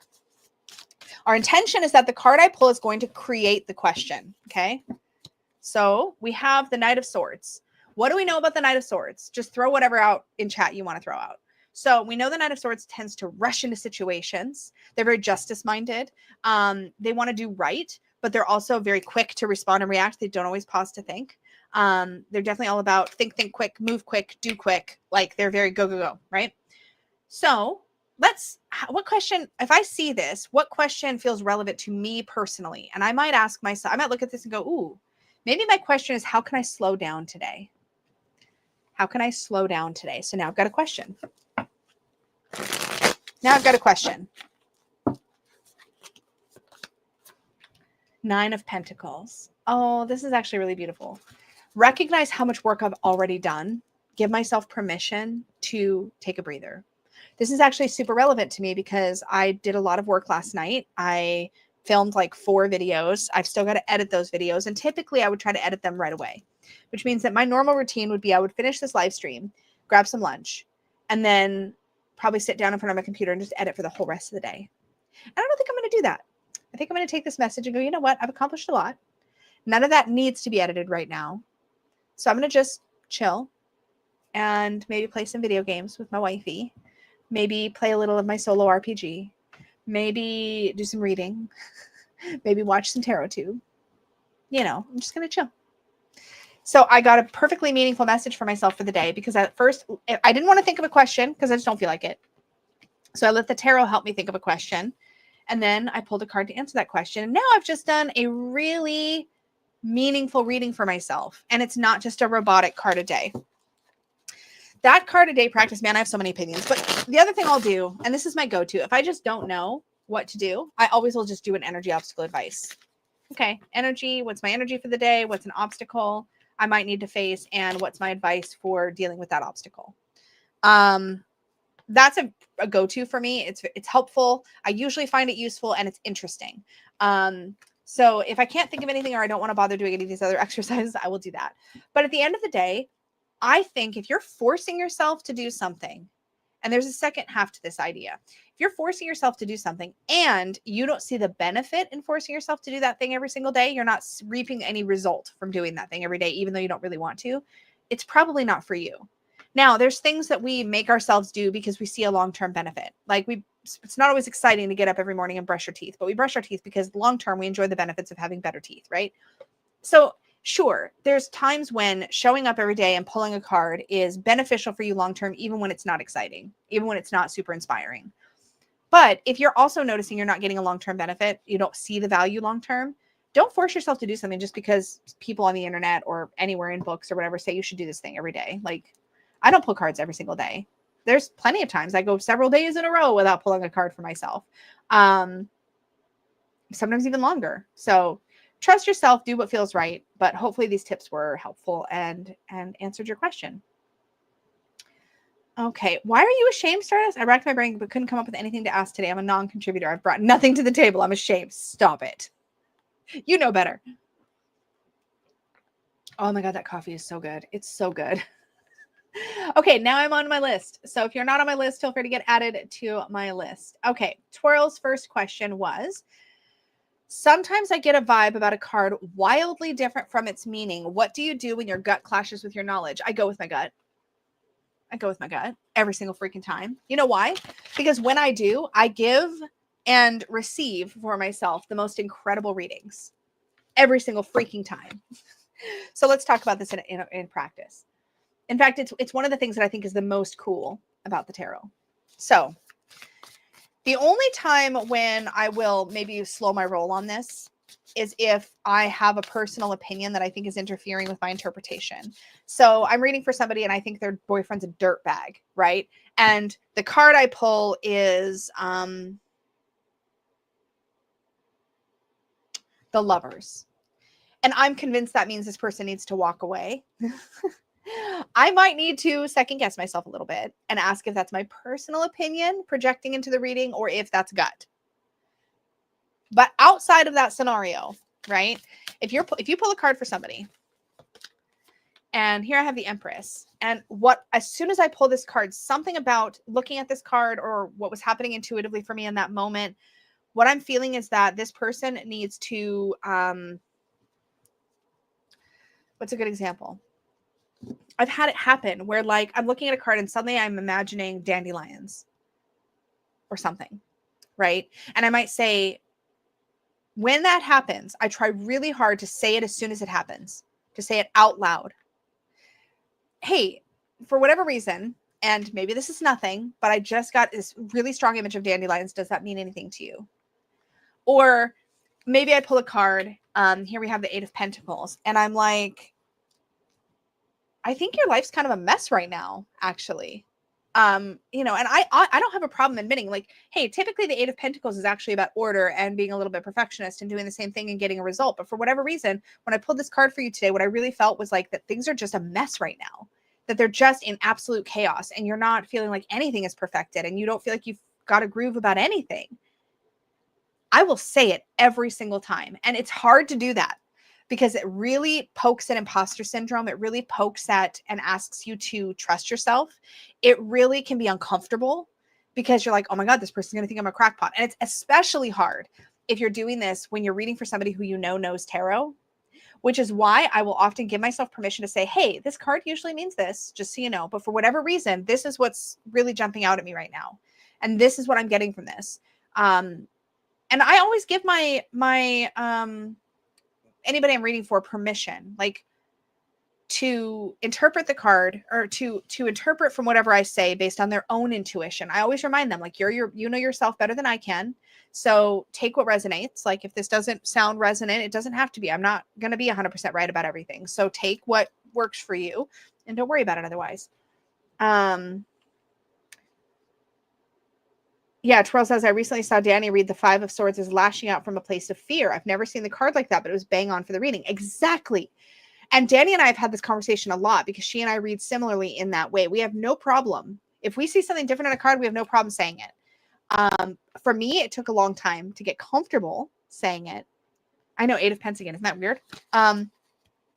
It took a long time to get comfortable, but as you practice doing it, I have gotten so much validation from clients where I just get something really random, I share it, and it turns out to be like exactly what they needed, or to be especially like personally meaningful to them in some way. And so because of that, I don't stop myself now, and I don't worry if it sounds dumb. I really don't. I'm like, and I'll say it. I'll say, hey, this might sound really wild and crazy, but here's what I'm getting from this. Take it or leave it. But like, that's what I get. Can we get a list of all the heads up you tell the clients? Okay, sure. Actually, yeah, we can. Let's just do that real quick. Because it's actually not that hard. Throughout a reading, I will let people know while I'm shuffling. Typically, if I'm doing a long form reading, I'll let people know while I'm shuffling, hey, just so you know, like, so I'm shuffling, I'm chatting to them, you know, as I'm focusing on their question or whatever, I'm shuffling, and I'm like, hey, just so you know, I'm going to be laying the cards down. Once I do, I'm going to be quiet for a minute or so while I sort of take it all in and look at the patterns and whatever. So that's super normal. Don't let that worry you. So I'll take a minute or so just to take it in. Once I start speaking, I'm probably going to just go and not stop. So if you need me to pause or slow down or take a break, just nudge me. I'm happy to stop. But once I get in the flow, I can actually throw a lot at you. Now, if this is a video reading, then I'll say to them, hey, just so you know, there'll be a little bit of silence right when I first lay the cards. I'll probably have a sip of my beverage or whatnot while I take it in. And then once I start talking, it can be a lot. So there's a gear on your screen you can use to slow me down, or you can pause the video and just take in or write notes or whatever you need to do. But I do tend to throw a lot out when I'm reading. So that's the first thing I'll kind of like talk through in whatever way as I'm shuffling. Lay the cards out. As I'm giving messages, as I'm giving a reading, if I feel like I'm about to say something that I'm worried might sound dumb or feel way out of left field, I'll just say, hey, this might sound a little silly, but I'm getting this. Or I'll say, I'll remind them, if I'm giving them a particularly punchy message, something quite direct, I'll remind them, you know, hey, this is just like, I'm just a tarot reader. Like, I'm just reading what the cards say. But you know yourself better than I can know you. So trust your own intuition. And as I'm telling you all this stuff, remember to run it through your own personal gut check system. You know, if something doesn't feel right, trust that. You're going to need to trust your own intuition and be an active participant in this also, you know. So I'll tell them that. When I'm giving any specific direction, I'll remind them that they need to make their own decisions, you know. If I'm talking about financial things, I'll remind people that, like, if they're asking me about whether or not they should bid on a house, for example, I'm going to say, hey, I'm not a financial advisor. Like, I can't tell you how to spend your money. I'm always going to remind people to take care of their practical concerns first.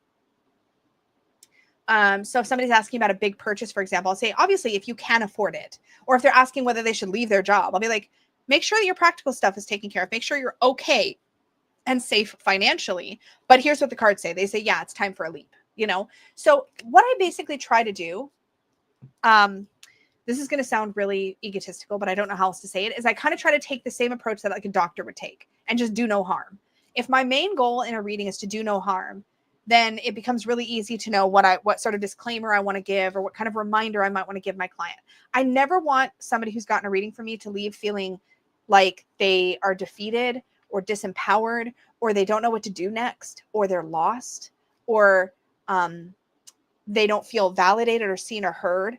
I don't want them to leave feeling like they're leaving worse off than they came to my table. I want them to feel better in some way. I'm not going to tell them, I'm not going to blow smoke up their ass. Like, I'm not going to tell them something that the cards don't say. I'm not going to say everything's going to be fine if it's not.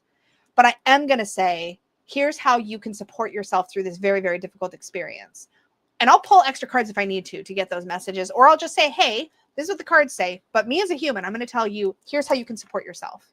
And I'll do that because I will not let a client leave my table. If I can avoid it, I will not let a client leave my table or an experience of a reading with me feeling disempowered. That's my number one goal. Do no harm and leave your client feeling more empowered than when they came to your table.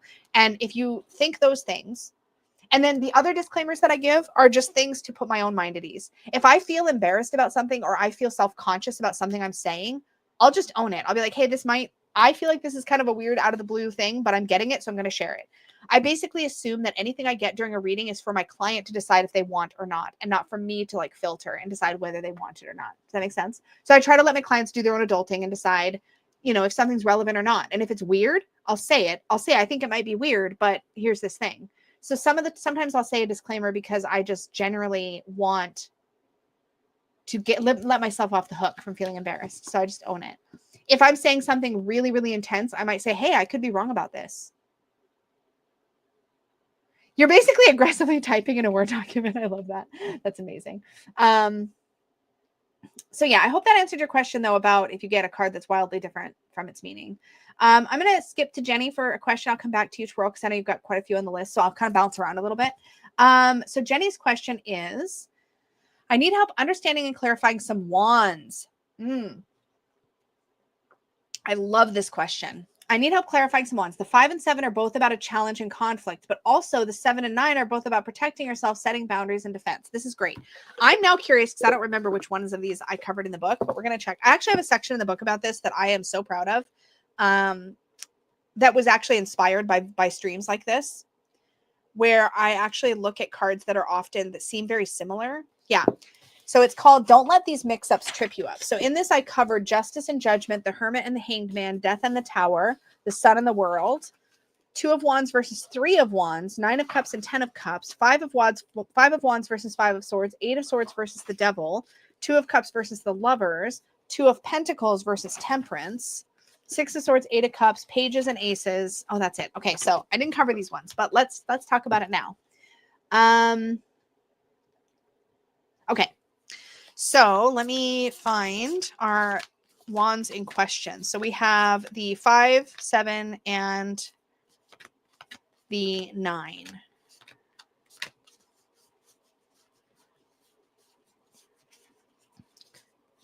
That's the 8. There's the 9.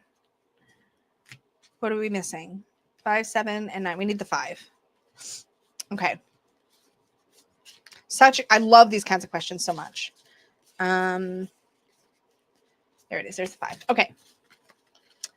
So how did you word this? The 5 and 7 are both about a challenge or conflict. Okay. So let's look at that. Are they?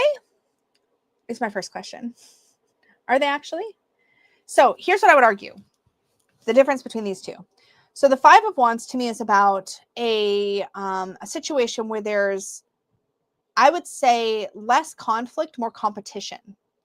And the reason I say that, and I wonder what word, what word did I pick? Because I went back and forth and I refined my words as I went through this. But yeah, I used competition. I thought so.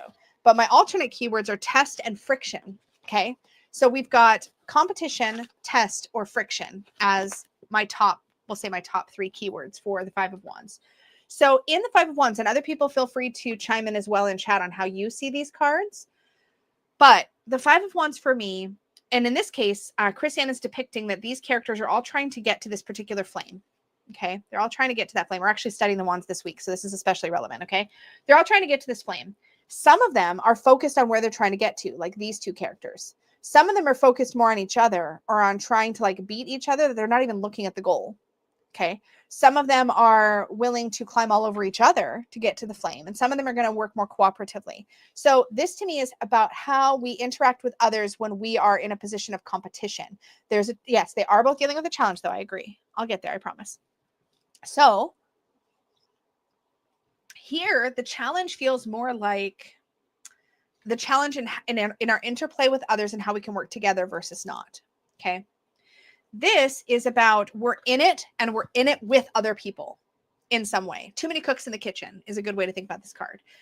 Or any kind of race or sort of like more technically obvious competition is the 5 of Wands energy. This can be like discord with a spouse, for example, where both of you are trying to win instead of working together, right? There's this like friction. So there's friction here. There's obviously also friction and challenge in the 7 of Wands, but here's the difference. In the 7 of Wands, it's one person, like it's you or it's somebody else, depending on where your position is in this particular experience, right? It's one person and there's an onslaught coming at them. Now, that can be you and you are having an onslaught coming at you of other people or their opinions or whatnot, or you're part of the onslaught. Okay. But normally I would say if you're pulling a card for yourself, you're going to be this person in the card.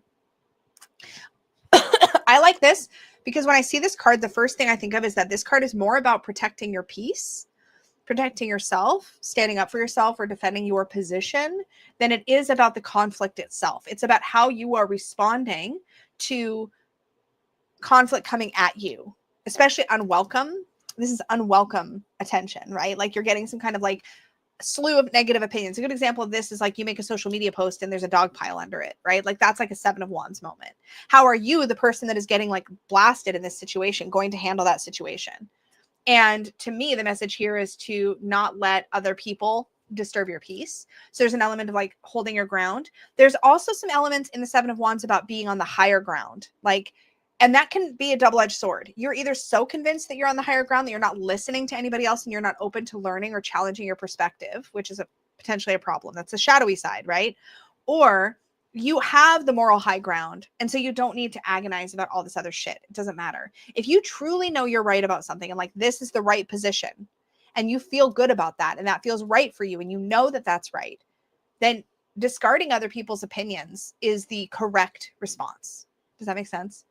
If you're being stubborn and convinced you're on the high ground and doing this holier than thou shit, that's different. And you might need to be challenged. But do you see the difference between this is about you and your thinking and your position and being challenged and whether or not you need to defend that position and protect what you believe in and your position in this situation, or whether you need to allow some challenge to your position.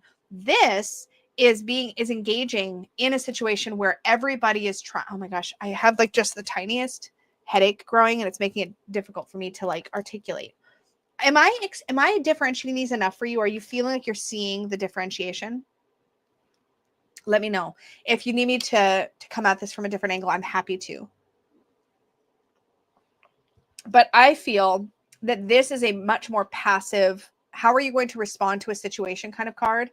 Whereas this is you're in the thick of something. And this is about your relationship with that competition that you're in. You have to engage with it. This is, you don't have to engage. You can choose. So am I differentiating these two? And then we'll look at the 7 versus the 9. Michelle says, when I chose my keywords, I tried hard to make them as neutral as possible so they can be taken in either light or shadow way. Like competition can be negative or positive. Exactly. And my 7 of Wands keyword, let me remind myself, is probably... And that's the other thing. You might find that your keyword is tripping you up. I've had that problem before. Yeah, defense.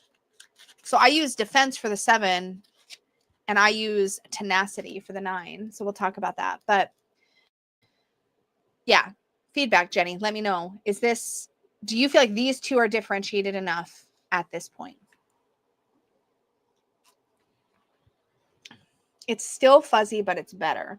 So I would say a practice that might be useful for you is to and we can do this actually. Okay, let's do it this way. Somebody ask a question. Any question. First question out, I'm going to answer. And we're going to see how the answer differs from one card versus the next. Doesn't matter what the question is, any question. Don't worry about whether it's a onesie question or if it makes sense with these. Don't worry about it. Just ask any question. And again, the first one I see in StreamYard will help.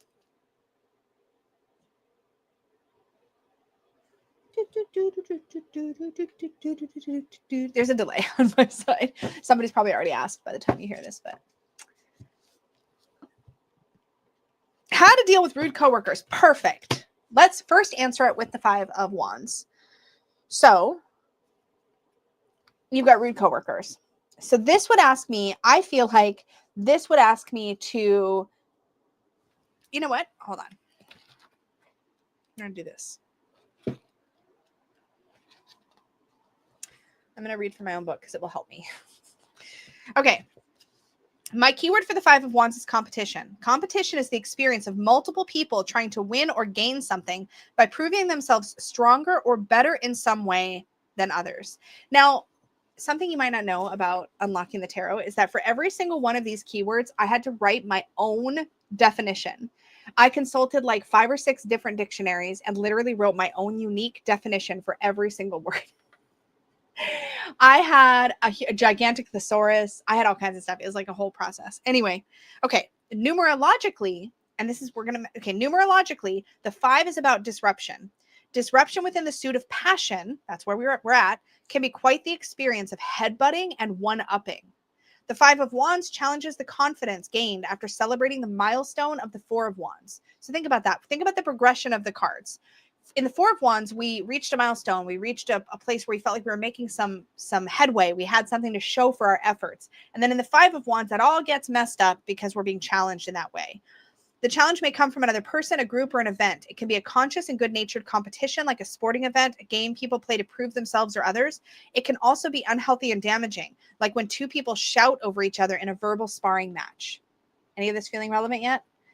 In the RWS tarot, you see 5 young men playing a game or fighting with long staves. Some hold their staff with 2 hands, some with 1, some look up to be aware of where they're pointing their staff, and others make eye contact with each other instead, which is very similar to what we see happening in this Light Seers 5 of Wands, right?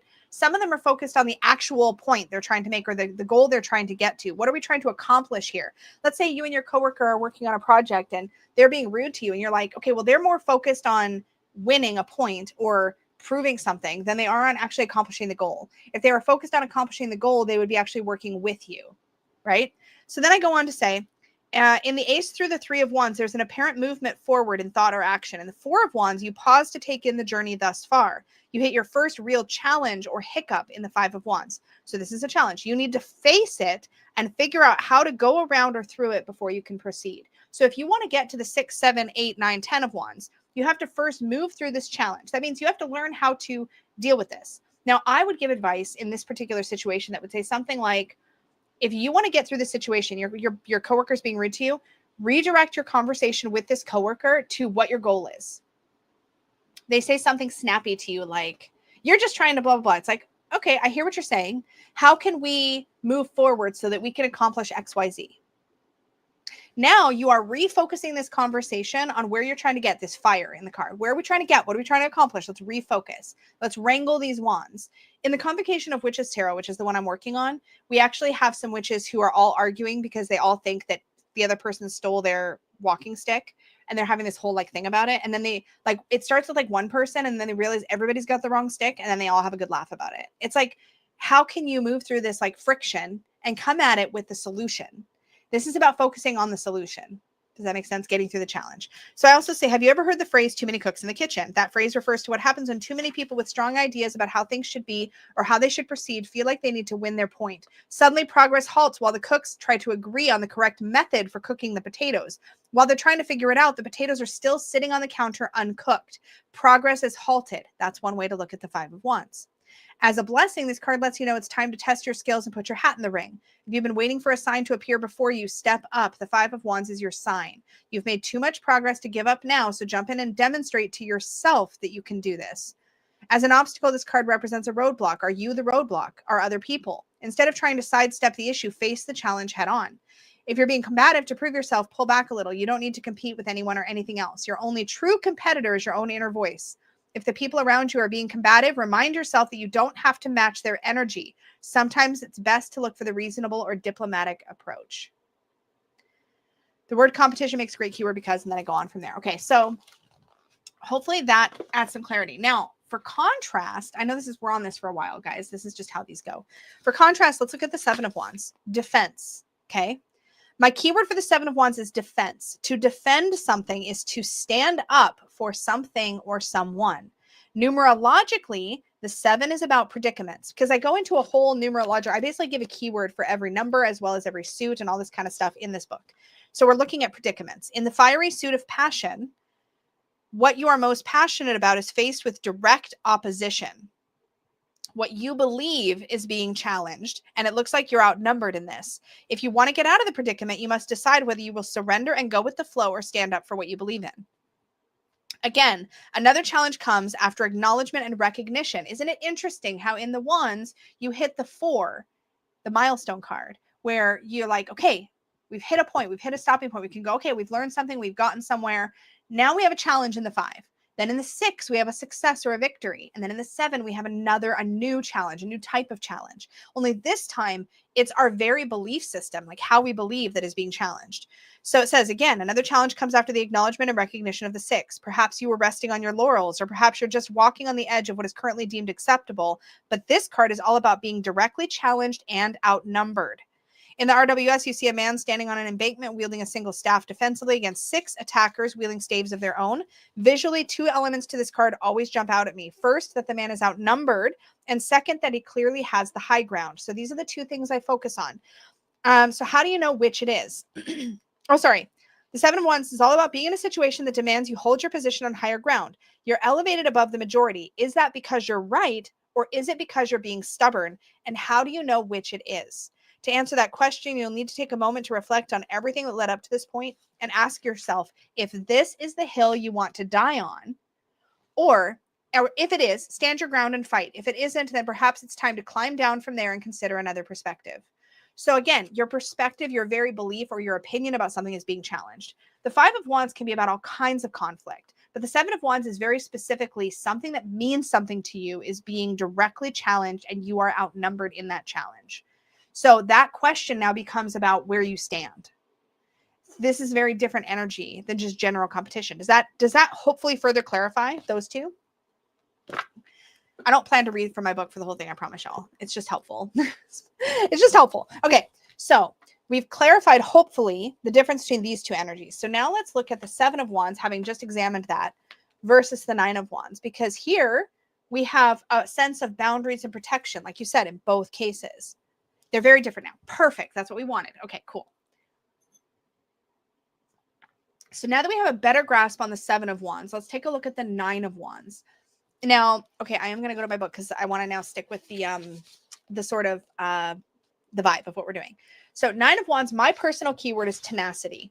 My keyword for the 9 of Wands is tenacity, the state of being tenacious. To be tenacious is to hold on tightly to something, someone, a belief, or a value in the face of any challenge. Numerologically, the 9 is about fulfillment. In the suit of passion, the card represents the dedication to the fulfillment of one's purpose. There's no giving up now. The 9 of Wands represents the moment you realize the cost of passion. You've gotten knocked down repeatedly, and yet you keep getting back up. This card represents what it feels like to constantly encounter a little success and a little failure. This is acknowledging the pattern you've been through throughout the entire Wand suit. You get a little success, then you get challenged. You get a little success, you get challenged. It's entire suit. This is pointing that out and saying, now you know what that feels like. You've been sticking to your guns. You've been moving forward on this project, passion, or pursuit, despite every time something comes to try to knock you down. Right? So it says this card represents what it feels like to constantly encounter a little success and a little failure while never having a moment to get comfortable with either. In the RWS Tarot, you see a wounded man standing guard with 8 staves behind him and one held close to his body while he stands watch. The way that he holds that staff is telling. He isn't going anywhere. He's staying right here because he believes in and is committed to his path. The 9 of Wands represents holding on tightly to what you are most passionate about. Despite the challenges and the hits taken along the way, you will not allow even one staff to fall. There's a dogged determination and commitment to your purpose found in this card. You will not give up no matter what. When you think about it, it's a little wonder that the guy in the Nine of Wands is practically daring anyone to try to take that stick from him. Think of all he must have been through. The wand suit is a wild ride of ups and downs, and it's tiring as hell. In this card, you realize how committed you are. There's been no turning back for a while in this suit, but the 9 is that ride or die moment. As a blessing, the Nine of Wands lets you know that you can face whatever anyone tries to throw at you and come out standing strong. You've gotten this far for a reason. You've earned those bumps and bruises, and now you are a force to be reckoned with. Stay strong and stay connected to the reason you're doing this in the first place. As an obstacle, your tenacity has become a futile form of resistance. You're holding on way too tightly to something that is no longer useful, or you're holding on for the wrong reasons. Don't abdicate your power by waiting for someone to take something from you that you aren't even sure you want anymore. That's really, really important. I've gone back and forth about the best word to use for the Nine of Wands over the years, but when I landed on tenacity, it was like fireworks going off in my mind. I forget what I write, y'all. This is so fun. Finally, I'd found a word that could speak to the strength and conviction of this card and its obstinance. Consider what word might work for you if tenacity doesn't. I've also got obstinance and stamina here. So the thing about this, let's see. Okay, so Jenny, check in with me. So here, we're being challenged. We're deciding how we feel about that challenge, and we're deciding what our position is going to be. But here, we've already picked a position. There's no more deciding. We've picked our position, and we are holding strong no matter what, either to our detriment or to our benefit. So this card challenges you to ask if what you're defending or what you're protecting, what you're being tenacious about, is what you should be being tenacious about. In other words, are you clinging to something because you just don't want to give up? Or are you clinging because you actually need to see something through? Yeah, maybe the 9 has gone through moments like the 7, but the 7 hasn't gotten to the 9's place. Yes. So the 7 her mind can still be changed, if that makes any sense. She's still potentially up to being challenged, questioned, etc. In the 9, this is her position, period. And so the question you have to ask yourself when the 9 of Wands comes up is, you've taken a beating in order to hold this position. Do you still care about what you're protecting? Do you still care about what you're defending? Or are you defending it because you're just in the habit of defending it?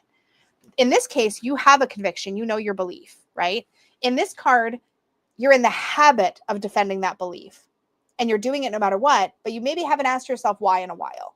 So there's an invitation maybe in the 9 to ask yourself why you're holding this position.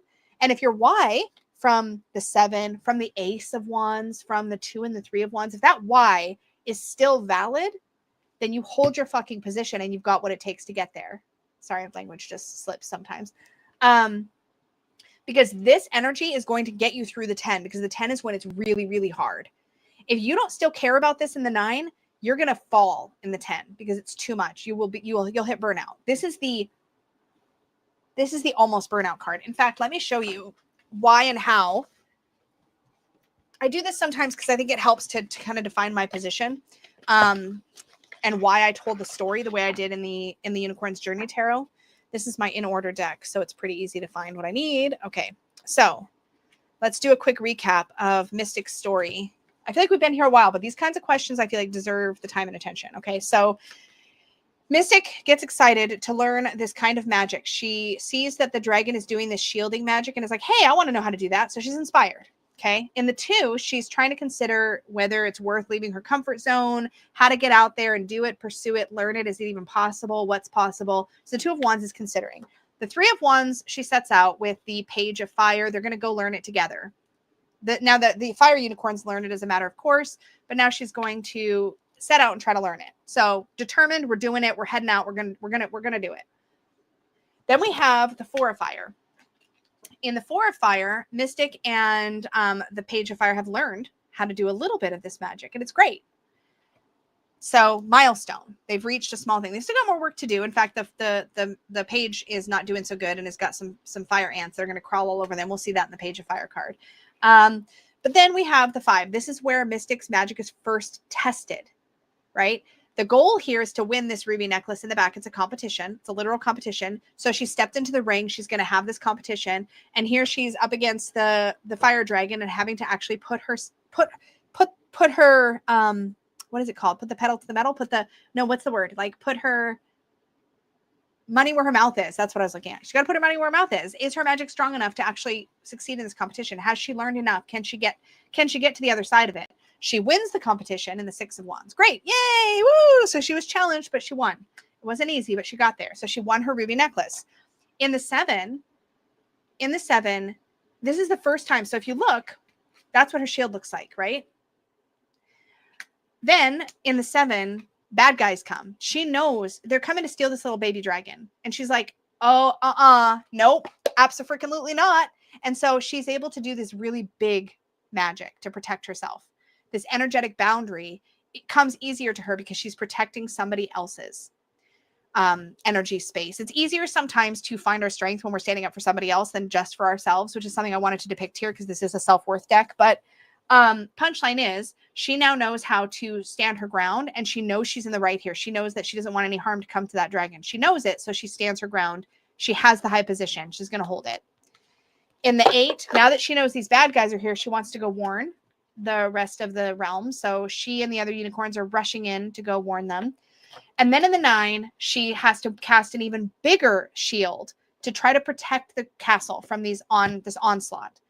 Now, at this point, her magic is really, really being tested, and it's hard. We can see the cracks, right? It's really, really difficult. It's painful. It's almost beyond her, but it's not beyond her. So she's taking a beating, but she's keep on going.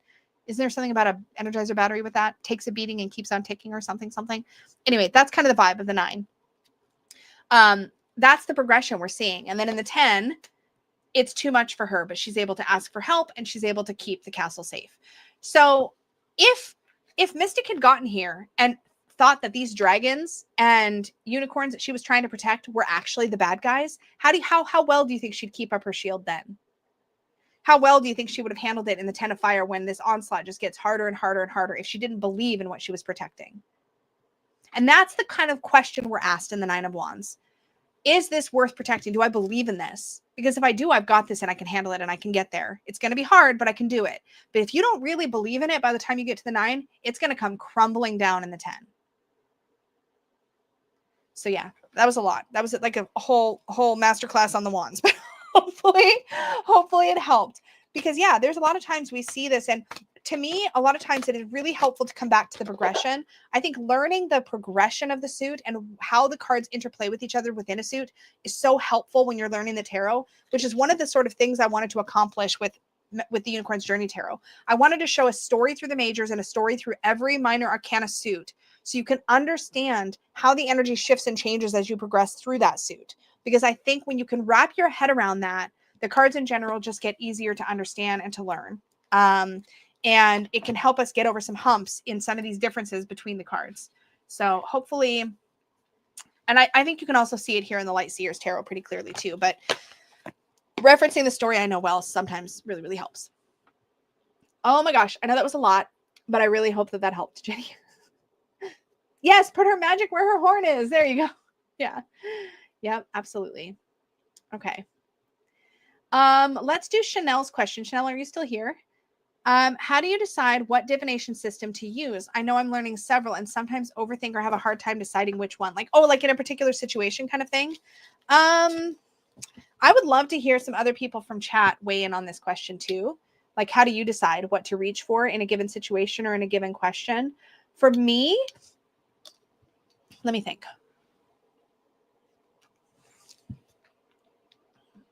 For me, the main thing I would be deciding between is probably tarot versus, say, Lenormand. Those are my two systems I would probably reach for the most often. I don't often reach, or Oracle. Okay, so let me answer it this way then. Let me just make it full screen because I don't think we need my table for this. For me, the question would be what type of question it is. Okay, let's say I'm really struggling. I'm in pain. Maybe I'm feeling really anxious or fearful about something. Maybe I'm feeling like something's slipping out of my control, or I'm feeling like I'm floundering, or I'm scared, or I'm grieving. In those cases, I'm going to probably reach for an oracle deck that has an affirmative tone. So I would probably reach for the Align Heart affirmation deck, or I would reach for the Guardian Angel Tarot because it's so comforting. Or I would reach for something, or I'd reach for the Flow Tarot. I find that deck very comforting as well. I would pick a deck that for me feels like it will hold my hand and help me through without pretending my pain or my difficulty doesn't exist, but would help me through. Okay, so that's one specific example. But let's say my boss is being a jerk. Okay. And I'm like, what the heck is happening for him? Like, what is going on with him? Like, why is he being a jerk? Like, what do I need to know right now to figure that out? For that, I might actually pull the Normand because I don't care so much about the whys. I want to know what is happening, like what is going on. And for whatever reason, Lenormand does a really good job of that. So like, for example, my Buffy and a tin just went flying. Let me grab that with my foot so I don't like forget it's under my table. Okay, there we go. Okay, let me grab, it's right here. I don't want to grab that one. I want to grab that one. Look at me being opinionated. Oh my God, Lisa, just grab. Okay, whatever. I'm just going to grab the Celtic. This one's kind of busy, so it's not my go-to, but let me change my view. I said I was going to need top down and I lied. Okay, so there we have it. Okay, so Celtic Lenormand. Oh my gosh, I'm throwing my cards around. So I would do this. This is what I would do. And I keep a little pocket Lenormand in my bag at all times for questions like this. Like, what the heck is up with this dude right now? Like, he's pissing me off. This doesn't actually happen very often. He's a good guy. But let's say that's what's happening. So I'm going to shuffle my Lenormand deck and look for the man card and just look for what's on either side of the man card. So I'm going to go, okay, where's my man? Where's my man? Where is he? Oh, there's my man. Oh, that's so funny because I literally thought letter. Weirdly, way before I pulled out a deck. That's hilarious. And then on the other side of the man, we have the clouds. Okay, so he's worrying about some written communication that he received. He's feeling stressed about it. It has nothing to do with me. I can relax now. Okay, he's being a bit of a cranky pants, but it's not about me. I don't need to worry about it. It's his problem. Cool. So I'll reach for Lenormand when I have a question like that. And I find that really, really useful. But if my question was something more substantive, like I want to know, I would like to work on an issue, or I would like to know why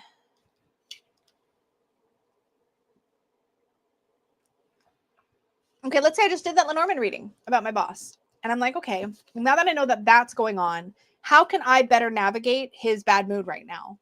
And I'd pull tarot. Okay, so how can I better navigate my boss's bad mood today? How can I work with around? How can I protect myself? How can I look after myself, etc. And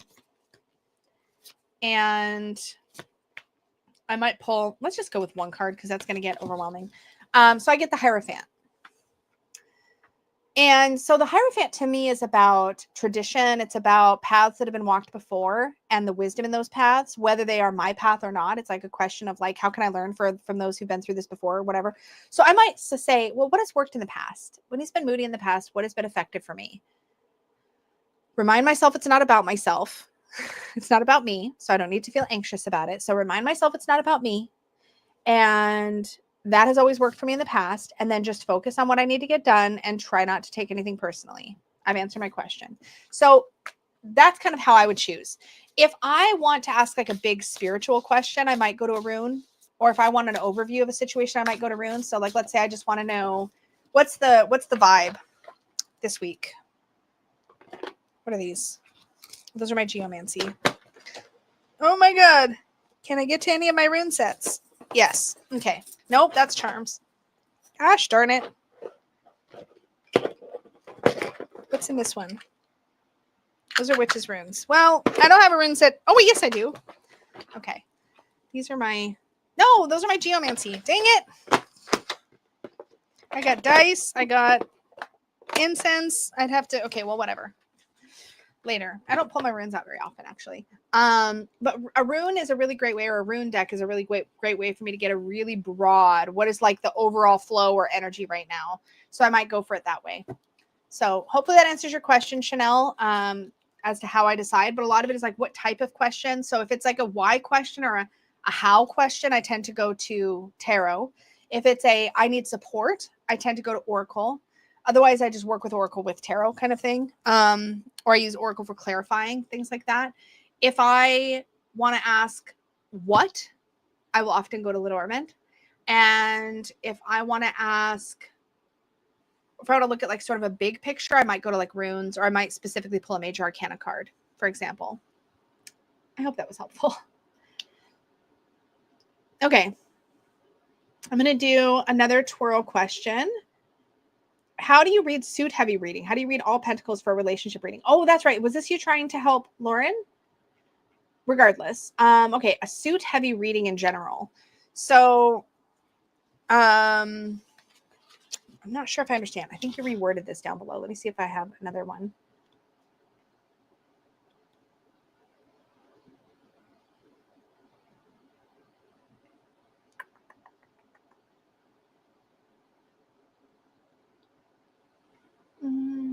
Got Chanel's. I think there's another twirl version.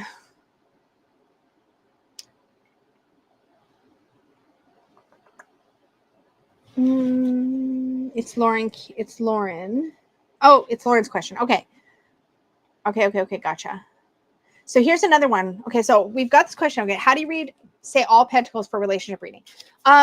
Suit does not bother me no matter what the subject is. And I'm going to look at another version of this question too, if that's all right. So we've got that version from Twirl.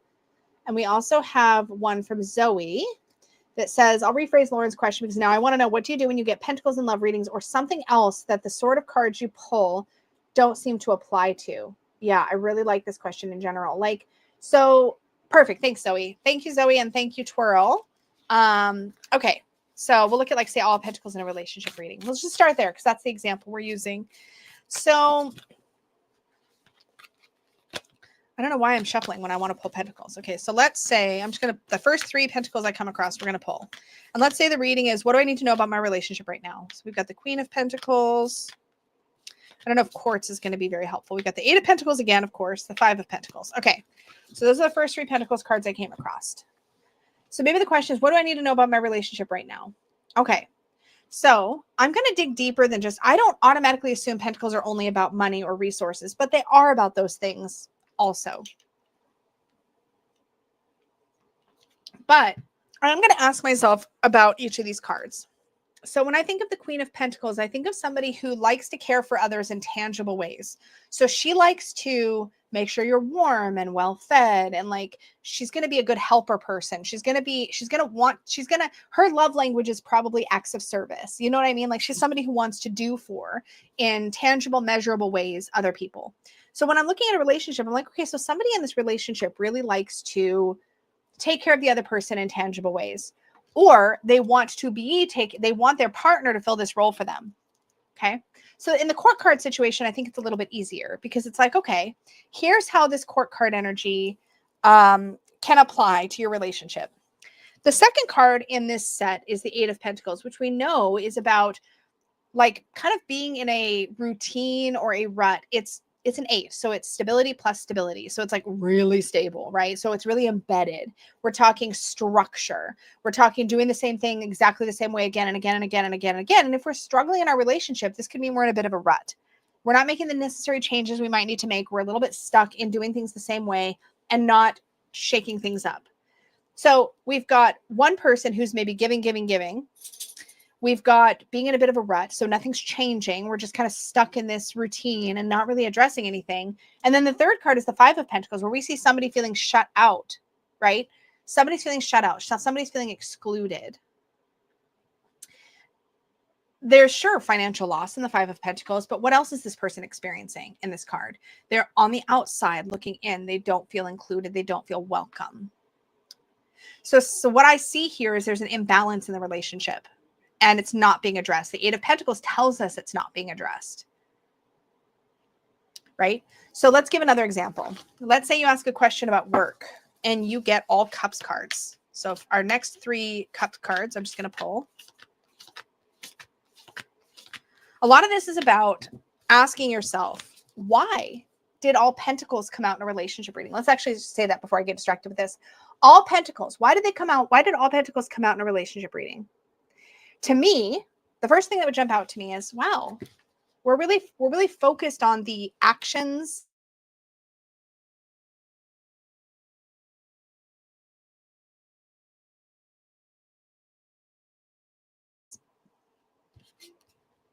Am I back? Oh my God. Okay. So anyways, so if I don't see any cups or any wands, there's an absence of heart and there's an absence of passion in that situation. Right. And also there was no cups, there was no wands, and there was no swords, which means we're not communicating. Right. So if I've got somebody asking me a relationship question and I get only pentacles, then we address what's on the table as I just did, but we're also going to address what's not on the table. No cups, which means we're not expressing our emotions. We're not addressing our emotions. No wands. So we need to do something in that passion department. There's a lackluster feeling. We're not feeling passionate about things, which we saw represented in the Eight of Pentacles because that's a routine card. And the absence of swords tells us we're not expressing, we're not communicating, we're not processing something. So we recognize where the lack is, and then we recognize what is on the table, and you can build both of those things into your reading. So with that in mind, we're going to do a different one. Now it's a work reading. Oops, there we go. Now it's a work reading, and we've gotten all cups. So we're going to start with what's on the table, and then we're going to address what's not on the table. Okay. So I'm going to mentally clock that this was a work reading and it's all cups. Okay, cool. So we have the Six of Cups, which is about like nostalgia and looking at the past and wishing things like felt the way that they used to. We have the Page of Cups, who is an optimist and a dreamer and somebody who wants to see the best in everybody. And we have the Eight of Cups, which is about leaving things no matter how much emotional investment we have in it. So this immediately will tell me that the struggle my person is having with their job right now has more to do with how they feel than how much they're getting paid, than what kind of opportunities there are for career growth, than whatever project they're working on. Their issue is how they feel. The fact that Pentacles isn't on the table tells me that they're not concerned about money and raises. And even if they're feeling undervalued, it's not because of how much they're getting paid, even though they think that they might even think it's about that. It's about how they feel. They don't feel emotionally like they're getting what they need from this job, right? Swords aren't on the table. So they've been probably communicating as best as they can. They have been trying to address things in a logical way, but that's still not getting them the results that they need at this job because they're clearly unhappy. We see that on the table in front of us, right? And then Wands tells us they're not passionate about their work. And all of this is being affected because their emotions are the most important thing that need to be addressed right now. So maybe when they first started this job, it felt like they were doing good work, or there was something about it that made them feel really good, and they miss how good it felt. They don't feel that way anymore. There's an attachment, perhaps. They want to believe that they can get there again. They really want to believe. Perhaps they've got a strong emotional connection to people that they work with. They want to believe that.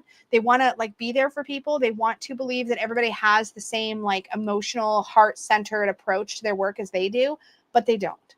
And recognizing that and being honest with themselves is important, and walking away from what no longer serves is also important. So here we see a work question, but the heart of that question is emotion. And how are we going to deal with the emotion in this situation? So that is how suits that are unexpected or cards that are unexpected can actually tell you a lot about a situation. If I'm reading a Celtic Cross for somebody, I need a smaller deck for this. I need a mini. Let's pull the little Everybody's Tarot mini. There's a bunch of Oracle cards in here though. So I think I need to pull those out. I think I already have. Okay, yeah. So if I pull a Celtic Cross for somebody, this is just a great little mini because it's really easy to see what you're looking at. Did I lose y'all? Are y'all still here? There's like 90 of you watching and everybody is dead quiet. And either that means I'm making sense and y'all are just like soaking it up, or y'all are getting real bored and falling asleep on me. So if somebody could just tell me, that'd be great. Anyways, okay, so if I do a quick Celtic Cross for somebody, energy, obstacle, not energy, obstacle, what am I saying?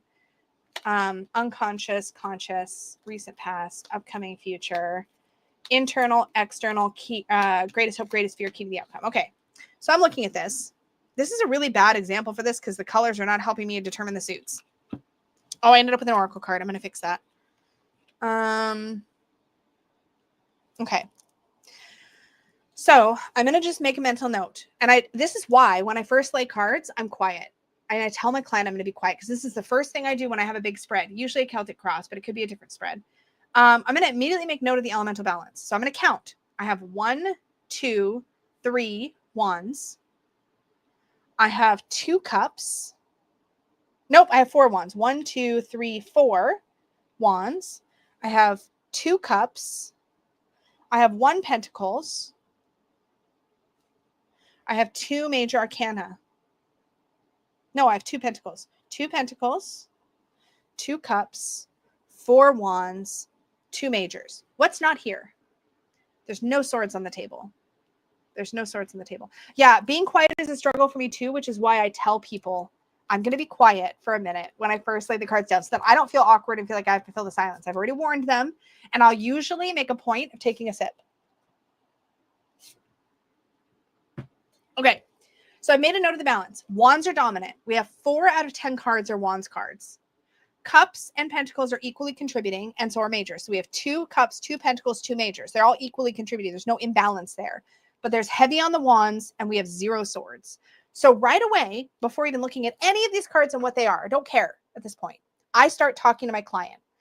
So I'm noticing that whatever's going on for you right now, there's not a lot of communication happening around this thing. Because swords for me are communication and thought. Maybe we're really feeling intense about the situation. We're having a hard time thinking clearly, but the absence of swords on the table tells me that both in the areas of logic, thought, and communication, there's some lack. So we're not putting a lot of energy into those things right now. How could that be affecting the situation? And I'll talk through some of that. I also see a dominant wands energy. That's fire, that's passion. We're feeling pretty intense about this situation, aren't we? We're feeling pretty intense. It's important to us. There's a purpose-driven energy to the wands, right? So there's an intensity. So I can tell you all of that before I even dive into the actual card by card reading. And that's an important part of the process for me. It's something I address in my intuitive tarot reading course too, is looking at like elements and like how they play in and energies. I think. Pretty sure. Anyways, I hope that answers Lauren's question. Thank you to those of you who were trying to clarify that question for Lauren. I really appreciate that because I was struggling with understanding the punchline, and I hope that helps. But what a lot of times happens, like I said, for people, is you don't understand why you're getting pentacles when it's a love question.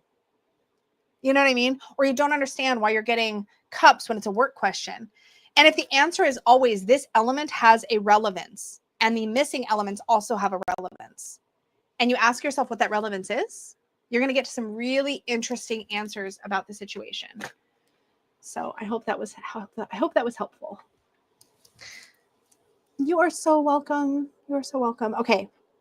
Bouncing back up, let's do Magic and Mayhem's question. Absolutely, you can ask a second question. Okay, so sometimes a card shows up that doesn't seem to fit the question at all. I think I kind of just answered that. What do we think in the chat? Yay! Oh, I'm so glad. I hope Lauren stuck around. I hope we didn't scare her off because I was confused by her question. Lauren, if you're still here, we appreciate you, even if you're just lurking. And hopefully that gave you some insight. Magic, if you're still here, let me know if you feel like your question was answered with the prior answer. Or do any of you feel like there's some nuance here that we should dive into that's a little different? Oh, can I give a majors example for this? Sure. Okay, so let's just pull our first. Somebody ask a question. Any question. And we'll pull a major. And the first major that feels like it shouldn't fit is the one we'll do. That's how we'll do that. I'm probably not hydrated enough.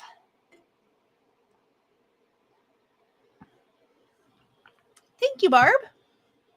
I'm really proud of my 2 courses. Actually, I really would love to do more. If I ever actually quit my day job, which I probably won't until my boss retires because I kind of like him a lot. That's the first thing I'm probably going to do is make more courses because I would love to. Okay, first question that showed up is vibes on starting a new job. Okay, so the first card that feels like it shouldn't be able to answer the question, that's a major, is the one we're going to do. So I got the star, vibes on starting a new job. Okay, well, that feels kind of appropriate because it's like, oh, it's positive, it's hopeful. Yay, wishes fulfilled, looks great. High Priestess. Well, this is actually a difficult one because you just asked about the vibes on starting a new job, and then you get a card all about listening to your intuition. Doesn't that feel a little redundant and awkward and like weird? So in this case, we've pulled the High Priestess, and what we're trying to find out about is the new job. And this feels like it's answering a question with a question, kind of like it's not giving us a clear answer. It's like, well, if the High Priestess is about listening to your intuition and trusting your gut, and the whole reason we're asking the question is to figure out what our gut might be telling us about this new job, like what's the vibe, like what's the energy, then this is like annoying, right? So I'll tell you what I would do in this situation. I could sit here and try to make it work. Let me give my own advice. Hold on. Let me take my own advice. We're going to sit with some discomfort for a second. Okay. We're uncomfortable because we feel like it's answering the question with a question. So sitting with that discomfort. What else does the high priestess tell us? So we know that the high priestess is connected to her intuition. We also know that there's some mystery and there's some unknowns. She has some secrets. And so, again, I'm going to sit with the discomfort for a minute because I feel like this isn't answering the question, but it probably still has something for me. So I'm going to sit with it. So I'm going to go with it like this. The vibe right now is that I'm uncomfortable. This is, trust me, this is going to make sense. Okay. I'm uncomfortable because when you start a new job, there's everything you don't know. And you don't even know what you don't know, which means you don't always even know the right question to ask. When you're a newbie at a new job, you're going in knowing you're not going to know anything. And there's a discomfort with the unknown. And the high priestess is holding this information close to her and is like, you're not going to be able to get this information super easy, right? This is secretive. There's secretive information. So you're going to need to trust the process to a degree. So I'm going to sit with this card and make myself sit with the discomfort of feeling like it's not, like it's not answering my question. And I'm going to do that. And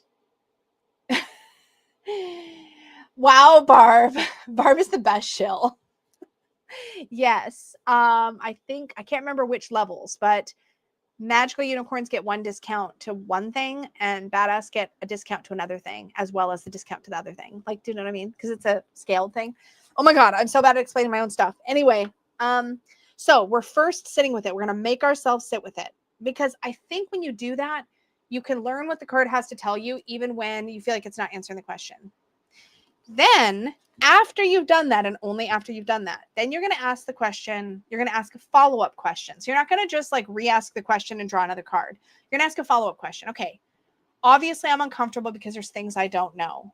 So what should I focus on to walk into the job with more confidence? That's what I'm going to ask now, because now I know I'm feeling not confident. I've got imposter syndrome. I'm nervous about all the things I don't know. And I'm going to pull, and I pulled the Empress, another major. How can I give my, like, how can I come into the job with more confidence? The Empress is somebody who is able to grow something out of nothing in a lot of ways, right? She's a nurturer. She's creative. Remind myself that I have the ability to come up with creative solutions to just about any problem. I can lean on my own recognition that I know how to nurture a project.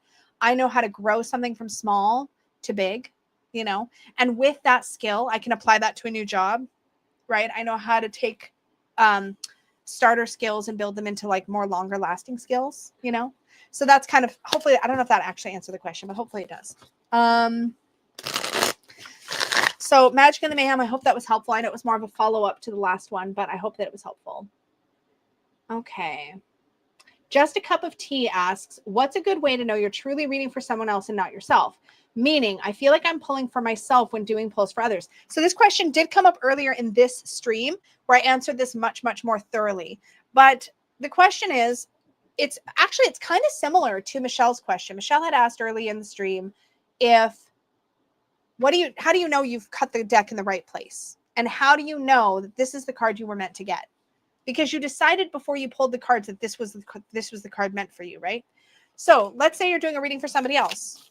Let's say I'm doing a reading for you, Just a Cup of Tea. Are you still here, by the way? Let us know if you are. So I'm doing a reading for Just a Cup of Tea. I'm going to pull a single card for just something you need to know right now. So I pull a card. I just cut it in a weird place. I'm going with it. I got the 10 of Wands. Okay. Am I feeling overburdened right now? Fuck yes, I am.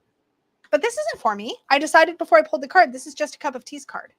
So I pull the card and I'm like, hey, Just a Cup of Tea. You probably got a lot on your plate right now. Probably feeling a little bit like stretched to the max of your limits and what you can carry. You can put some things down. In fact, the character in this card is only holding 7 wands. She's already put 3 of them down behind her. That's why we see 3 lit torches behind her. So her load is more manageable because she chose what she could put down. So you can put things down, right? I have a headache and it's not getting better. Oh, you are here. Okay. So I decided before I pulled the card, I was pulling a card for you, not for me. So whether or not I got any relevance out of this reading. The card I pulled is for you. It's not for me. It's not for me. Now, after this reading I've done for you, I could think, wow, man, I have been feeling overburdened lately, and I can pull a card for myself. What do I need to know? Lisa, my reading's over. I'm sitting in the privacy of my room. What do I need to know about how overburdened I feel? Because I feel like that really was also speaking to me. Like, what do I need to know? Oh, 5 of Wands. Oh, Justice. And I would do a reading for myself, right? Because obviously something poked at me there, and I want to dig deeper. But that card was not pulled for me. It was pulled for them. So you just need to remember, what was your question? What was the reason you pulled the card in the first place? Because if you set that intention before you pulled a card, then that card wasn't for you, even if you see something relevant to you in the card. So I hope that helps. I got into a lot deeper. I don't need applesauce. I probably do need a Tylenol. Actually, I probably do need a Tylenol. Hold on. I'm going to mute so I can yell.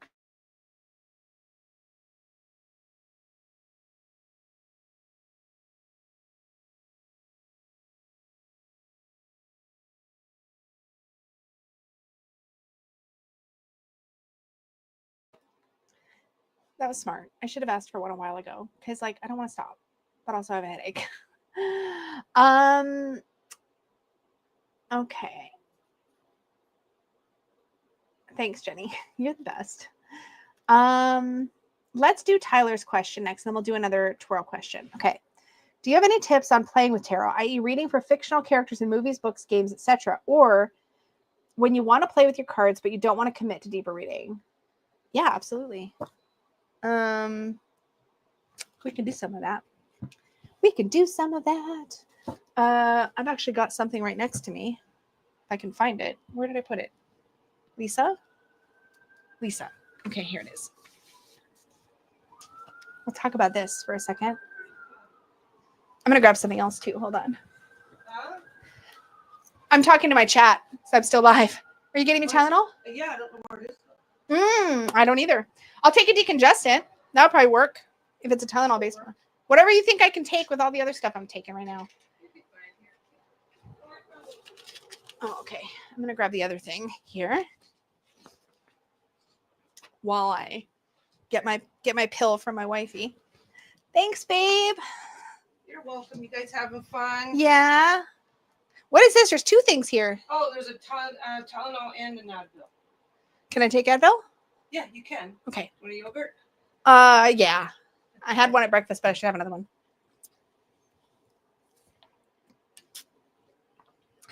I've had it since I woke up, so I should have taken something a long time ago. I'm just dumb. Okay.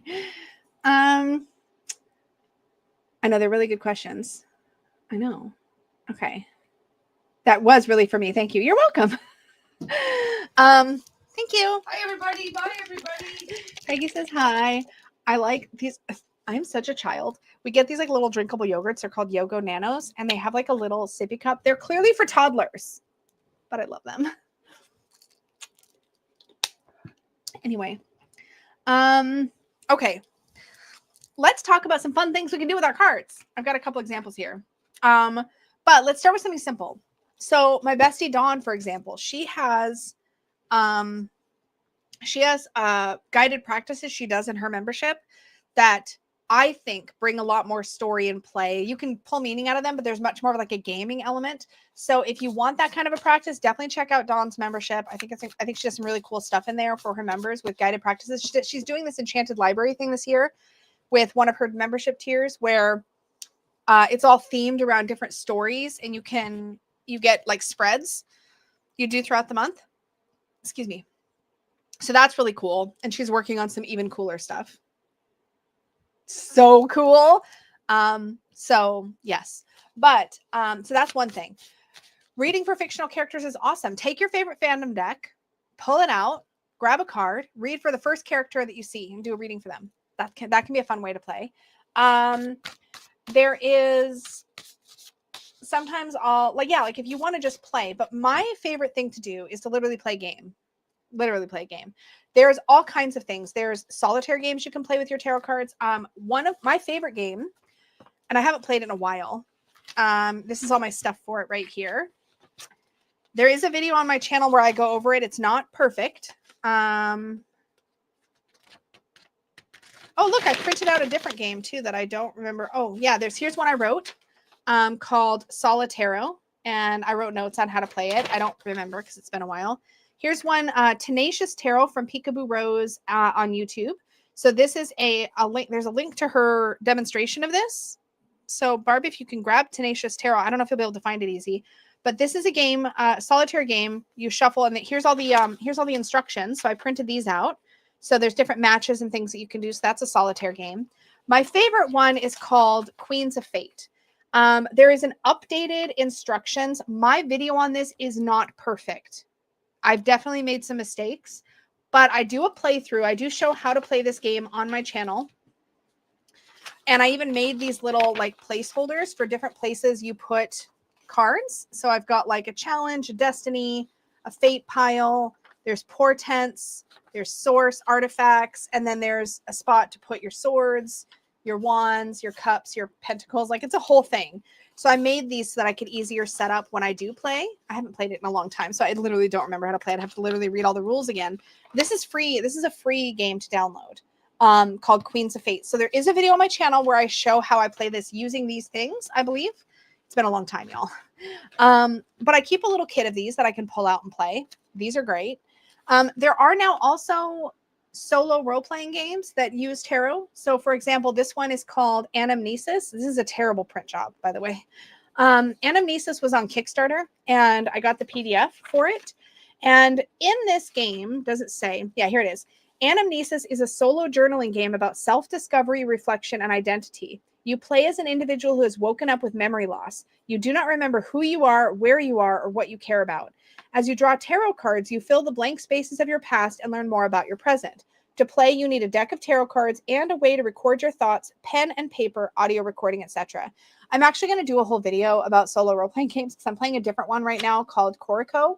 And this one, and I've ordered some others, some of which use tarot. I think there's all kinds of fun ways to play with your decks. But nowadays, there's even more options than there used to be. Back in the day, Queens of Fate was the only one I could find.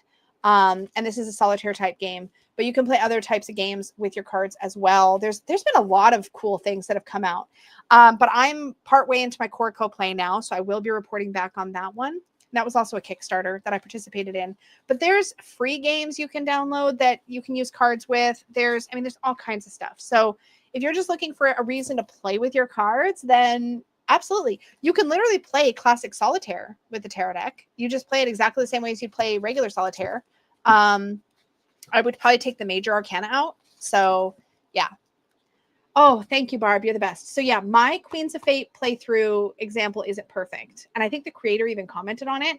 And I think they updated their rules since I played it on that video. But it might be fun to check out if you're looking for ways to play with your cards.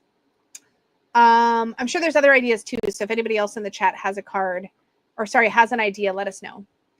So Twirl asks, sometimes I get a vibe about a card wildly different from the meaning. Oh, I did do that one. Okay, I did that question. Okay.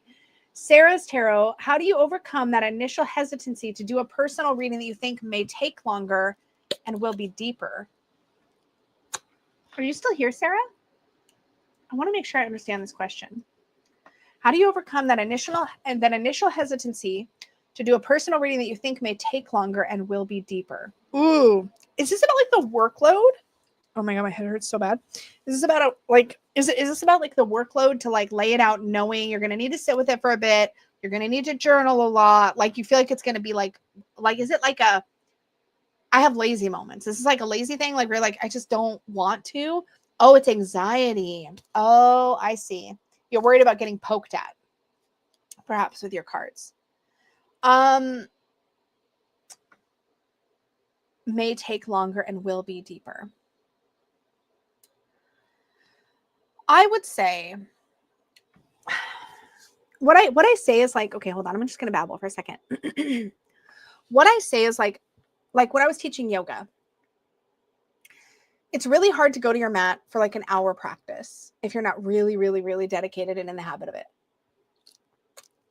So my tip for people to get on their mat was always go do a Shavasana. If you've ever done yoga, Shavasana is like the treat at the end of the practice where you like lay on your back and do some deep breathing. And it's like almost like a nap. Like it's like 5 minutes of like just relaxation. That's it. You're just laying on your back. Anybody can do that. Well, almost anybody can do that if you can get up and down from the floor. Obviously, if you can get comfortable on your back. So I'd say go to your mat and do a shavasana, or go to your mat and do a child's pose. Set a timer. You're going to do it for 1 minute. And if you're done, you get off your mat. But once you're on your mat, you're much more likely to stay on your mat and do a little more. Not always. Sometimes you will literally just go to your mat, do a shavasana, get up and get on with your day. Sometimes you'll go to your mat, you'll do your child's pose, you'll get up and you'll go on with your day. But most of the time, I feel like once you're on your mat, you'll stay there for a little bit. Maybe you'll just do a downward dog. Maybe you'll do some neck stretches. Maybe you'll do a hip opener. And then you'll get up and you'll go back on your day. But if you start with the simplest, easiest thing, you're more likely to stay there. So how do we solve this same problem, but with tarot? Okay, I have been neglecting something about my personal growth work. Let's pretend we're going to play, and I probably have been neglecting something. We're going to play pretend, okay? We're playing pretend. So let's say that's my scenario. And I know it's very likely I'm going to get called out with my cards. And I'm probably going to need to sit with the reading for a while. I really don't want to do that. Your girl does not have time for that shit today, okay? I just don't want to. That sounds like too much. No, thank you. So I'm going to say instead, okay, well, I probably should pull a card and at least do a little check-in, you know? So we're just going to make a commitment that we're going to pull one card to address something about our personal growth process or our healing or whatever it is that we're hesitating to do a big spread on or sit down and really dive into. The goal is this. I'm going to pull one card. I'm going to set a timer and I'm going to write for 2 minutes, maybe 1 minute. Maybe I'm going to write one sentence. Let's start with the simplest. I'm going to pull a card and I'm going to write one sentence about this. So I'm going to get out my journal. I'm going to get out my pen. I'm only going to write one sentence. That's all I'm going to do. Okay. My internet is pretending it's going to go down and I don't like it. I wish it wouldn't warn me. It just makes me anxious. Okay. So we're going to the table with the intention that we're going to pull a card and write one sentence. We can do that in like 30 seconds. This is easy breezy. Pull a card, write one sentence. The Page of Wands. And here's what I'm going to write. I'm not going to get in my head about it. I'm not going to think about it. I need to rediscover the magic. That's it. That's all I wrote. I need to rediscover the magic. Done. I'm done. Now I can walk away if I want to. But I know myself. And I'll be like, what magic do I need to rediscover? Where's the magic missing? Maybe I'll just pull one more card. Write one more sentence. Right? Oh. I got the King of Pentacles. We're just going to call me out on the internet right now, okay? So I'm going to say, sometimes I focus too much on being responsible and taking care of others. Okay, there's a sentence. Okay, well, I don't want to leave it there because now it's like, I mean, I don't know. Feels like game complete. So I'm going to pull another card and just write a sentence. Page of Pentacles. I think maybe it's that I'm always trying to prove myself. Like I'm legitimately calling myself out on the internet right now. Because I'm just doing the first thing that pops in my head with every card. Let me just do one more. Seven of Wands. And I think I have my answer. When, in reality, I don't need to prove myself to anyone.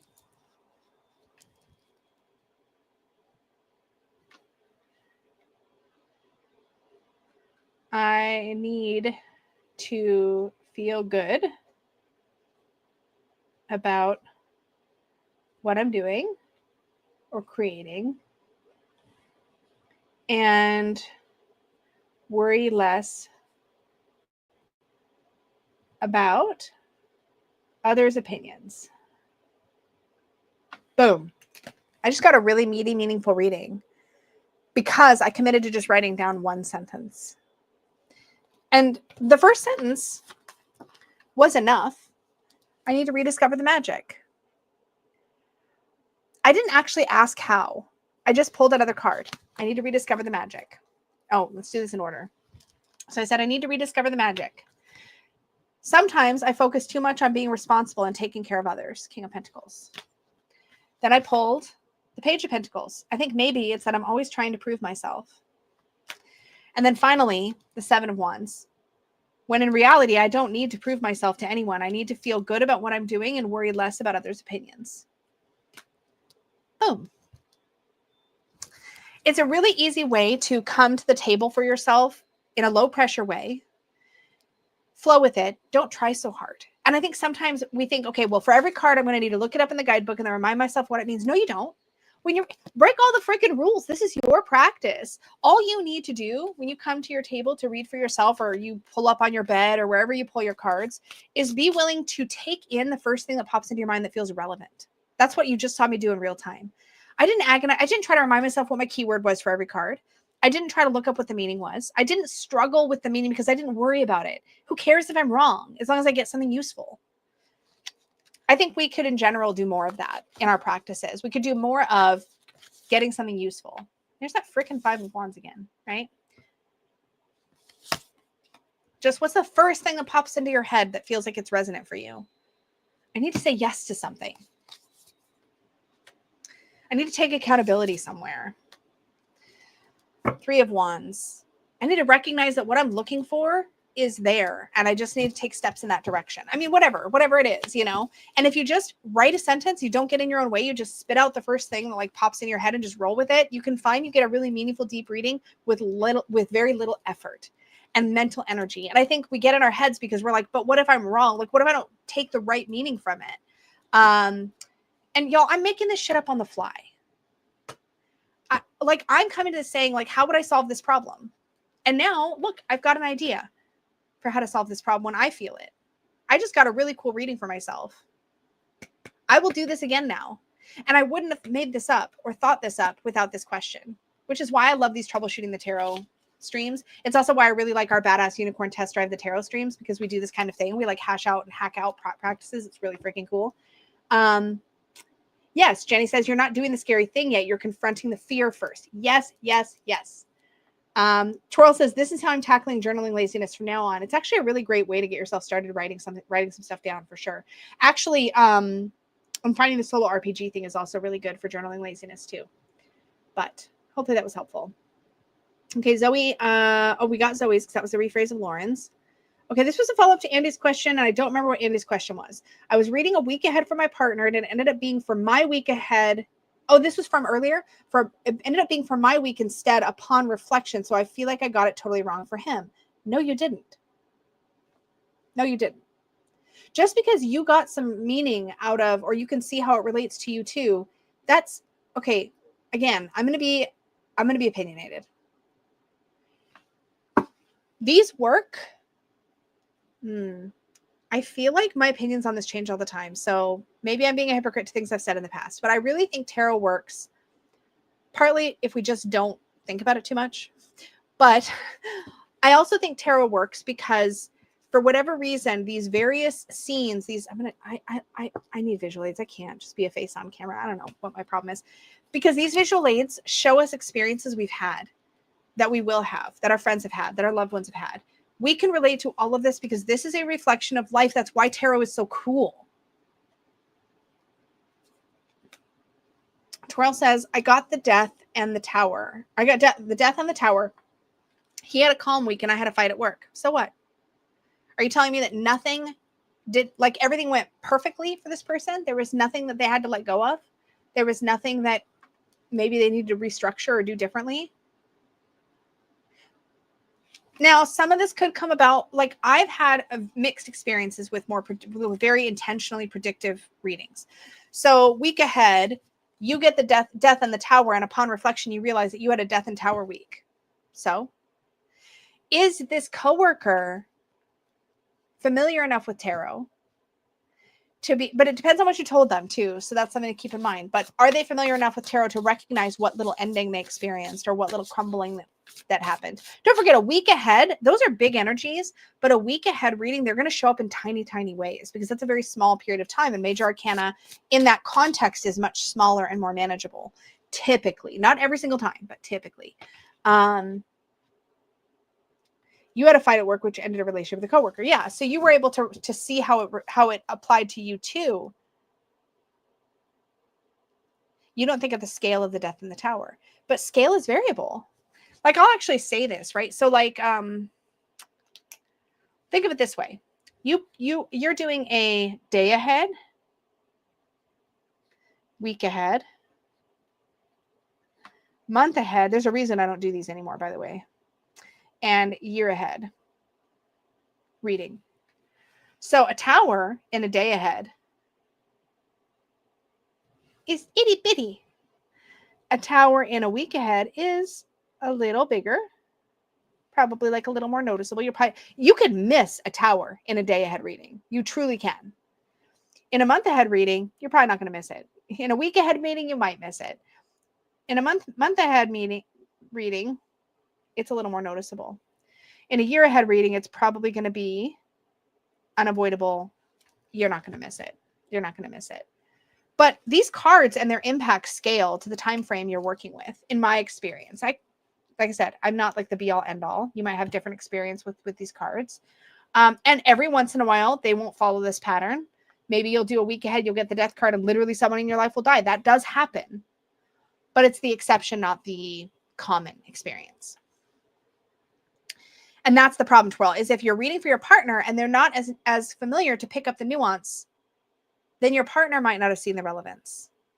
And then when you do see the relevance, because you think in those terms and you're always aware of it, like Peggy wouldn't. Like if I did a reading for Peggy and she had a little tower moment, she may or may not remember the reading I gave her even and be able to connect the dots. Because I'm in tarot all the time and I freaking live, eat, breathe, sleep this stuff, I'm going to notice it. And I'm probably going to be able to make that connection for her or for myself much easier. So that's something else to consider. Now, if you did a reading for this person and you're like, this is like, you're definitely going to have like a major ending and a major crumble this week, then that's also in the way that you read it. And you might not see it that way. But you got the cards for the person that they needed to get, period. That was the intention you set. The cards you pulled were for them. They weren't for you. And just because you can relate to them later doesn't suddenly mean the reading was about you. It wasn't, because your intention when you pulled cards was to pull cards for your partner, not for you. Who's to say that if you hadn't pulled those same, like pulled cards for yourself the next day or the day after for your own week ahead, you wouldn't have got those same cards? Maybe you would have. Or maybe you would have got like the 8 of Cups. Maybe your reading had a different nuance. Maybe it wasn't, maybe this whole crumbling down, you experienced a fight and an end in a relationship. You might have got 5 of Wands, 8 of Cups if you'd have read for yourself. That's different. So even though you can apply your situation in retrospect to a reading you did for somebody else, doesn't mean that you like energetically, selfishly took over the reading. You didn't. And I think we worry about that stuff too much, frankly. It's really easy to get in our heads about it when we're always looking for patterns. And that is a danger of doing a lot of this stuff, is you can always be looking for patterns, and then we can kind of project patterns onto situations. And that's not always fair to us or other people either.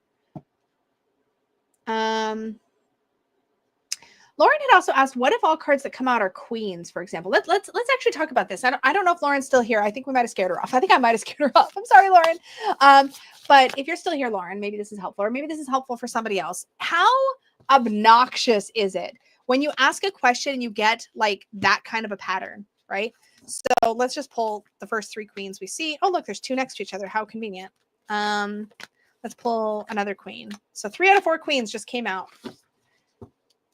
Okay, so let's ask this question in a different way. No matter what the subject of your reading is, what would you do if because we've talked about this in a different context. What would you do if you were doing a reading and you got all Wands cards? Number 1, who's missing? There's no swords, there's no cups, there's no pentacles. What does that tell us about the situation? What do we know about Wands, and how do Wands dominating the reading have a relevance. You'll also see this kind of pattern sometimes happening if you get repeats of a number. Like if I'm doing a 2 or 3 card reading and I get the same number showing up more than once, and to poor Twirl, Twirl's like, somebody else talk. Yeah, totally. We're in absorbing mode. We're in absorbing mode. I can tell. This is how it goes in this kind of video. It's fine. It's fine.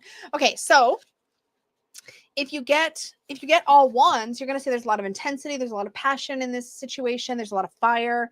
We're missing the groundedness of the pentacles. We're missing the thoughtfulness and the communication of the swords. We're missing the emotion and the heart of the cups. So having wands be dominant, we're going to be able to sort of read that situation. So now we've got courts.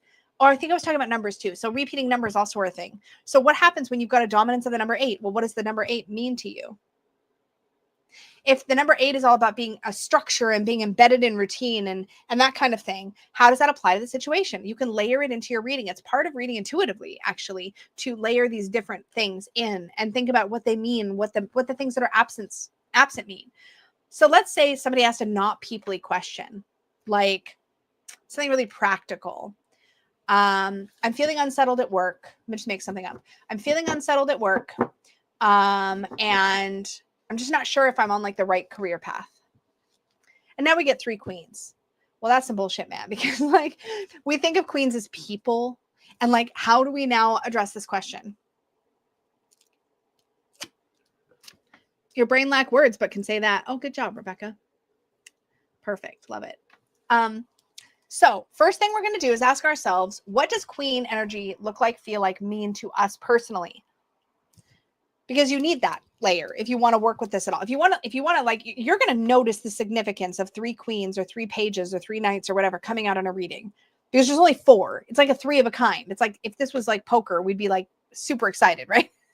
So we know that has significance. So the question is, what do queens mean for us? So somebody throw in the chat, what does queen energy look like to you? What does it look like to you? Are all the queens, for example, nurturers of some variety to you? Are they creatresses of some kind? Are they all heart-centered in some way? I don't think any of those things, by the way. I'm just throwing out different ideas. Throw out what queen energy means to you. I'll tell you how I look at queens. Queens to me are like the little empresses of their suit. And kings to me are like the little emperors of their suit. And knights to me are like little chariots of their suit. And pages to me are little, they kind of work with the aces. They're like little fools or they like hold the ace. They're like little fools holding the ace of their suit. So when I think of these as little empresses, oh, my headache is going away. Thank goodness. Okay. When I think of them as little empresses and I think of empress energy, what does empress energy mean to me? So empress energy does create, it guides, it grows, it evolves. Empress energy is 3 energy. 3 energies to me, growth and learning and evolving and changing. So what was my question again? Oh my God, I forgot. Oh yeah, it's the work. We're unsettled at work. Queens are masters of the shit of this. You meant to say suit. That's hilarious. Oh my God, that's so funny. Yeah. So let's roll with some of this. So for me, queen energy, little empresses, they're growing, they're evolving. And they're trying to grow something else. They're trying to build something else up or someone else up. It's notable to me now that the next question I'm going to ask myself is there's only 3 queens. So which queen is missing? This is obviously a queen's answer. So which queen is missing? We don't have the Queen of Pentacles. So guess what's not important right now to this person at this job who's feeling unsettled? Money, responsibility, being seen as materially successful is not a driving force for them. They're not driven by that. What are they driven by?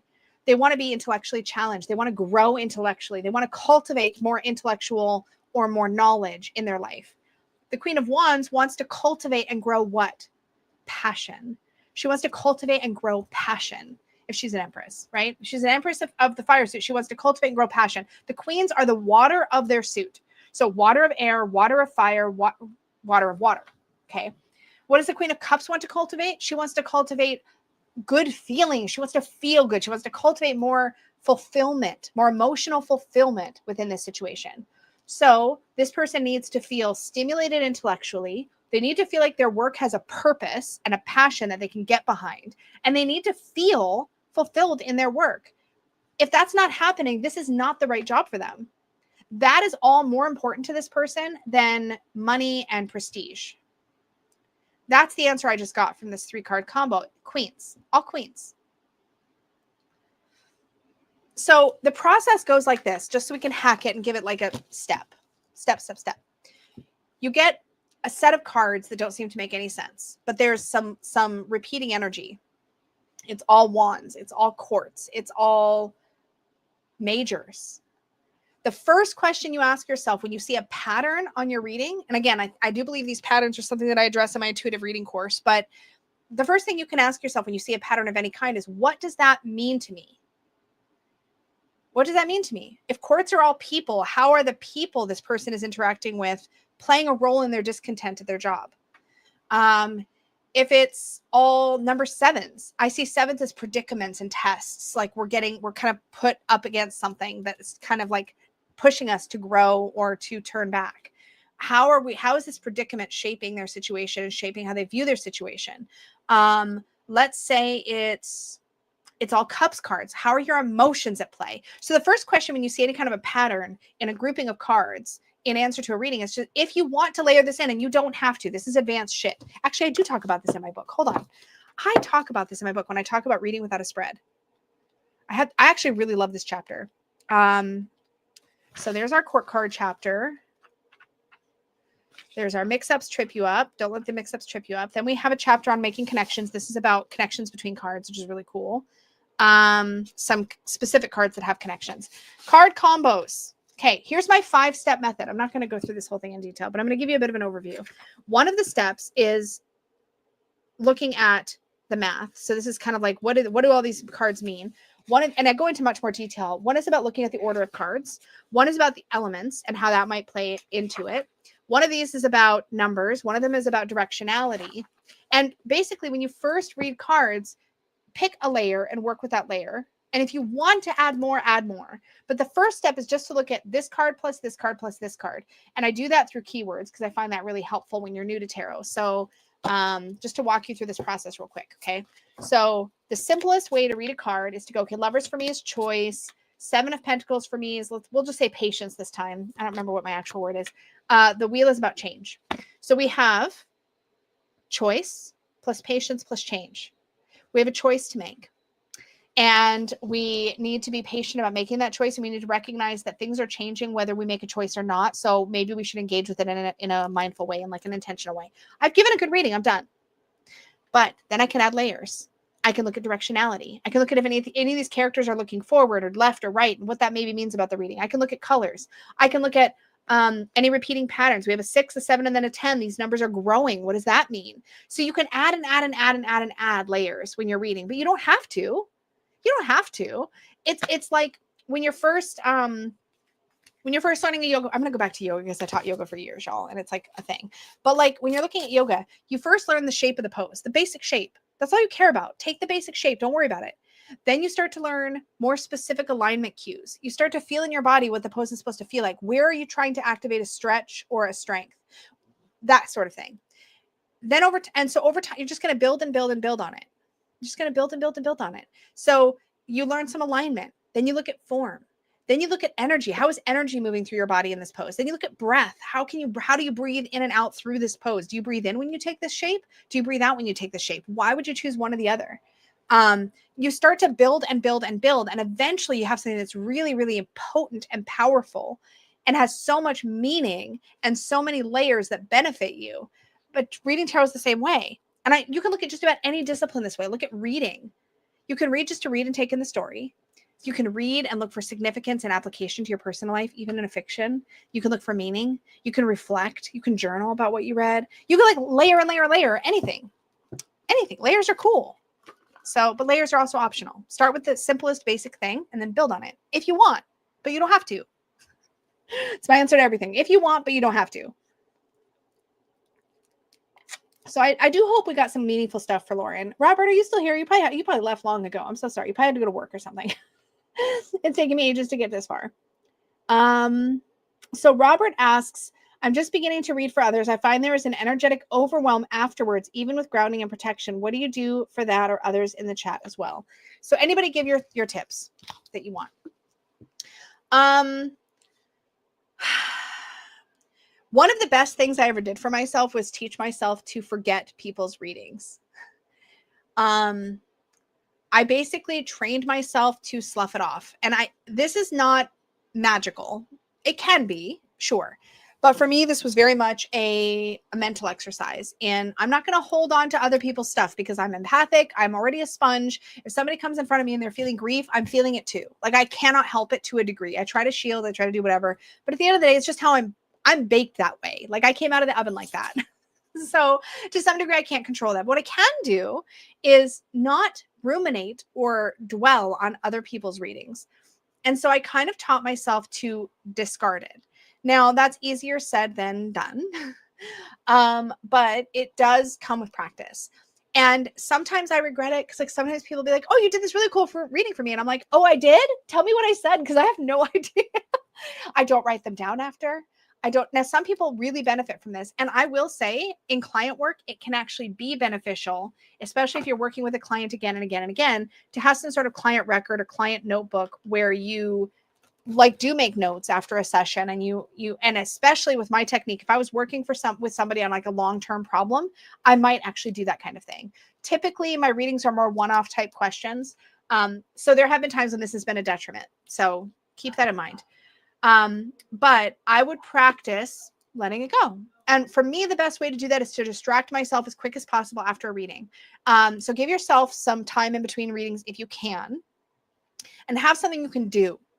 Could be, I would say, something that's going to engage your mind a little bit. It could be doing a 2-minute crossword puzzle, or it could be, that Wordly thing that people were super into for a while. You could do that.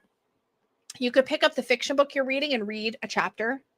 You could go take your dogs for a walk for 5 minutes. You could pull a card for yourself and write something unrelated like that. Just shift your energy, but do something to like shake it off and put your brain and your mind somewhere else, and don't hold on to it. And every time you catch yourself thinking about a past reading that you've done for somebody else, try to like shift it. Now, all that being said, you guys have seen me marathon some readings. Well, especially my members have seen me marathon some readings, because once a month with my Magical and Up Unicorns, I do readings. I come on, I stream. I'm streaming from like 10 a.m. or so till like 4 or 5 p.m. most months. And so I do 50, 60 readings in a day. It's a lot. It's super fun. I love the hangouts. We chit chat. We do this kind of thing. We hang out, we chit chat, we talk about stuff, but then also I do a bunch of readings. I am absolutely tired after. Like, when I've done tarot and tea events and it's like reading, I'm still tired after. But I'm also tired after going to a party because I'm an introvert. It's like a lot of socializing is going to drain me a little. That's just, I love it when I'm in it, and then I'm a little drained after. That's normal for me. I'm going to be drained after this. That's normal for me. So the question is, how can you practice good aftercare for yourself if that's how you're going to feel? When you talk about feeling overwhelmed, though, that to me sounds like maybe you're absorbing too much.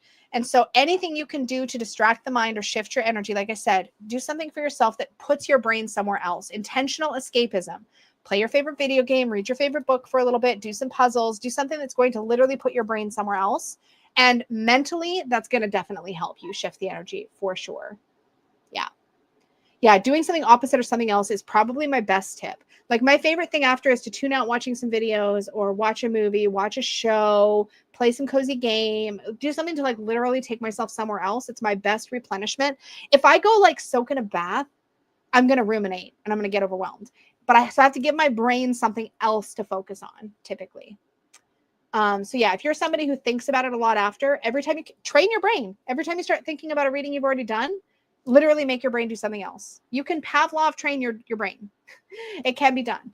I have a naturally more discarding memory because of coping tools and childhood trauma, which is not always healthy. So this is easier for me than I think it is for a lot of people that don't have that.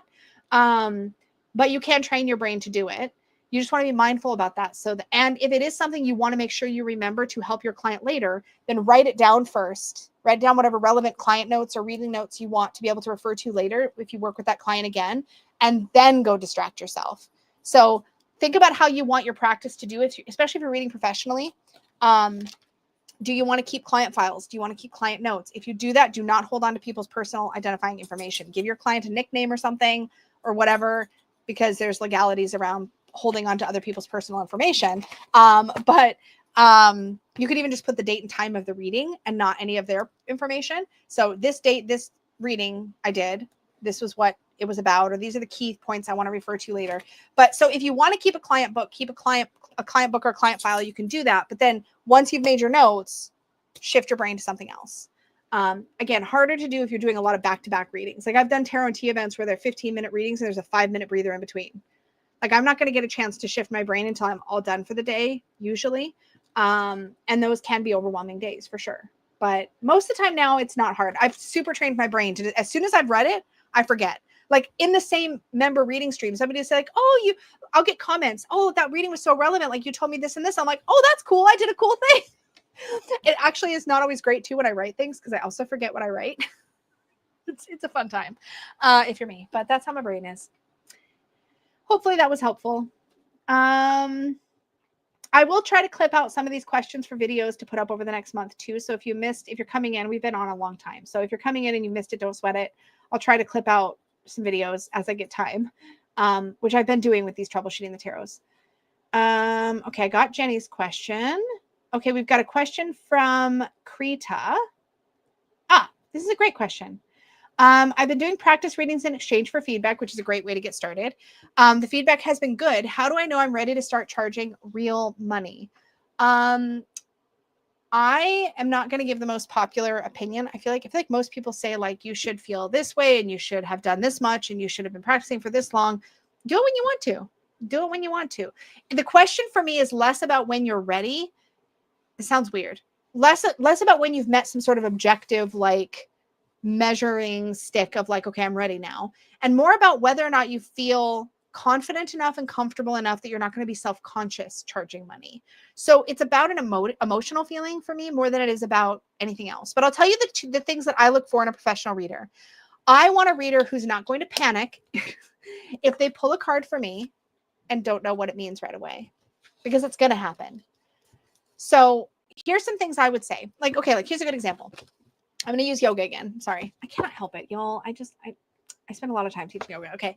So when people would ask me, how do I know when I'm an advanced yoga student? Here's what I would say. It's not when you can do a headstand. It's not when you can do this particular pose. It's not when you can practice for an hour without breaking a sweat. You are an advanced yoga student when you know your body well enough to know when to modify a pose, when you know when you're going too hard, when you know when you need to back up, when you know when you need a break, when you know that you've gotten yourself into a shape that's not good for you because you can feel it in your body. It's really about self-awareness. When you reach a point in your body, when you know how to protect yourself and guide yourself, you don't have to always know what pose to take or whatever, but when you know I'm pushing too hard or I need to stretch a little further here, when you know that about your body and you can do that effectively for yourself, you're an advanced yoga student. You could be doing no other pose than down dog your whole damn life. But if you know how to do that down dog in a way that is effective and good for you and doesn't harm you and takes you where you want to go in your practice, then you're advanced. It's that simple. Some of the most advanced students I've worked with use tons and tons of props, but their alignment is so good. And that like they know how to get into a pose and put themselves in it in a way that is right and good, even if they have to use some crazy props to do it. They know that maybe getting down on the floor isn't right for their body, so they don't do that. You know, that's an advanced yoga student. But we don't think that. We think that it's got to be some sort of external measure of success and knowledge and whatever. It's not. So in tarot, let's apply that same logic to tarot. When you can pull a card and sit with the discomfort of it for a moment, let yourself don't be afraid to say to your client, hey, I need a second with this card. It's being a little slow to speak to me right now, or however you want to express yourself about it. And give yourself that moment to sit in the discomfort and let the meaning come to you and you don't panic. I think you can be a professional reader and refer to the guidebook every single time. I do think personally, I don't like getting readings in that way.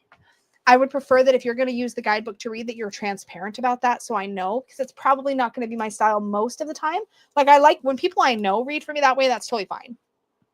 Like Peggy's an excellent reader and she refers to the guidebook or she uses her Sassy Dragons deck because it's got the meanings on it. Valid. She could totally charge money for readings. And I think she's a really, really, really good reader. but I'm very picky about it if I know somebody has to refer to the guidebook. I'm a little picky about it. That's a personal thing. That doesn't mean that person is not allowed to charge money or shouldn't charge money. It's something that I personally don't resonate with as much usually, but that doesn't mean that they're not allowed to do it or that they shouldn't be professional. Some people will say, well, you should have every meaning memorized and be really comfortable. No, I think you should be comfortable being able to give an effective reading in an empowering way. You feel prepared. This is a big thing. I think you should feel prepared to know what is and isn't appropriate for you to answer as a tarot reader, and be comfortable and confident enough to be able to tell your client that.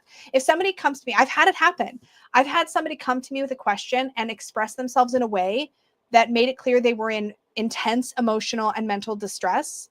And I went back to that person and said, I'm happy to pull a card for your, I can't remember how I said it. I basically told the person, I feel like based on how you've expressed yourself, I would be more comfortable if you would seek other types of support, because I don't think that tarot is quite enough in this scenario to support you through this situation. And I don't feel comfortable addressing that question with cards because I think you're in a really vulnerable state and might need more support than I can give you. When you can turn a client down, turn them away, or send them to other resources, direct them to a helpline or a therapist when necessary, or a financial advisor when that's more appropriate, or a lawyer or a doctor. I'm happy to read almost every situation, but I'm also quick to recognize when I'm out of my depth. And I have no problem admitting that. Hey, this is a little beyond me. I'm not quite comfortable answering this question with tarot cards. I feel like you need more than I can give you. Or if it's just a bad fit, and I feel like saying, I don't read tarot that way, but I know this great reader who does, so maybe reach out to them. That's a sign of somebody who's ready to accept money, because you know when you should and shouldn't, if that makes sense. So that's one thing. Having resources available. But a lot of it, honestly, is confidence, and that will grow over time. So as long as you feel like you can throw some cards for somebody, give them a meaningful reading and be ethical about it, and however you define your personal ethics, and you know that you're prepared and can hold that space, because one of the biggest jobs I think a professional tarot reader has is to hold space for whoever they're giving a reading for, to create a space where that other person feels safe, can feel heard, can feel validated, and can leave empowered. And like I said earlier in today's stream, the most important thing is to always send your client away leave your clients better than you found them. There's a better way to say that, but it's kind of like if you go rent an Airbnb, you want to leave the space at least as good as you found it, ideally a little bit better. Does that make sense?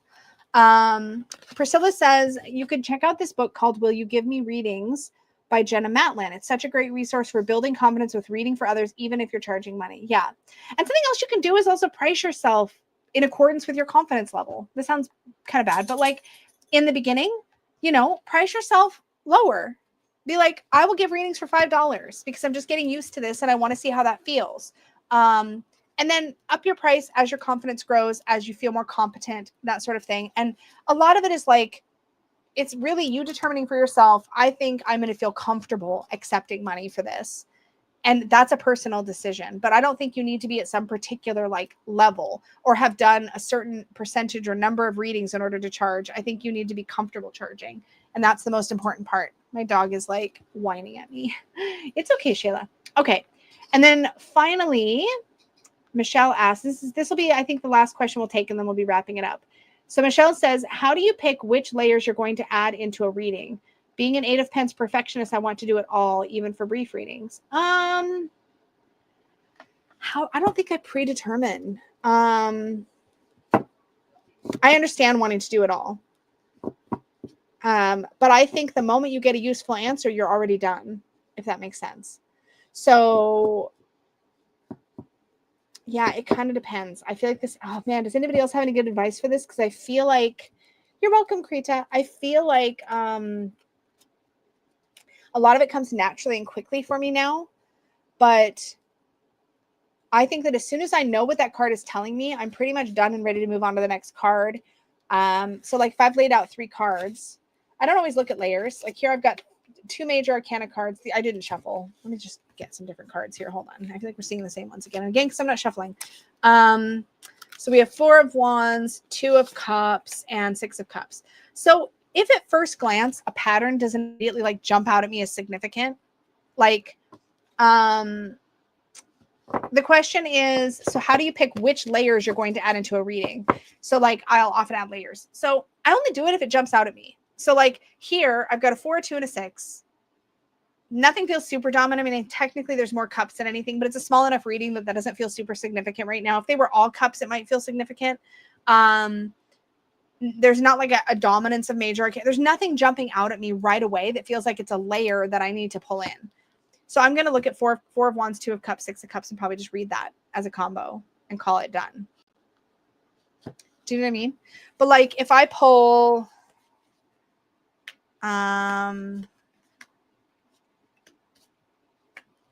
Ace of Pentacles, Ace of Wands, 8 of Wands, 2 aces for some reason, that does jump out at me. So I'm going to be like, oh, well, it looks like you're at the beginning of something, but it's also something that the minute you say yes, you're going to be like off to the races. The 8 of Wands is speed and momentum and like things taking on a life of their own. So it's kind of like say yes, but make sure you're ready because it's going to like take you and run with it.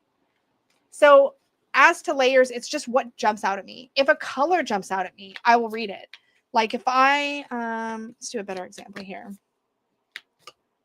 If this turquoise, for some reason, it's not in this case, but let's say it was. Let's say this turquoise is really, really loud to me. I pull the cards and that's the first thing I think of is the turquoise. Interesting. I might think chakra. Why is the turquoise significant? Oh, well, that color to me might make me think of a blend between heart and throat chakra. And I might speak to something about communicating from the heart or needing to balance those two energies. I might not tell the client anything about chakras. I might just say, like, I'm thinking that there's something here around communication and needing to communicate from the heart or express yourself from the heart. I think that's going to be really important. And I would just say it and then I would move on. This is the other thing that I think is really important. You don't have to show your work to your client. And I think most of us start out thinking we need to do that. You don't. And in fact, I think readings are better when you don't. For example, this is a little bit off topic, but I think it's relevant. So you pull the Queen of Cups and the 3 of Pentacles to answer a question.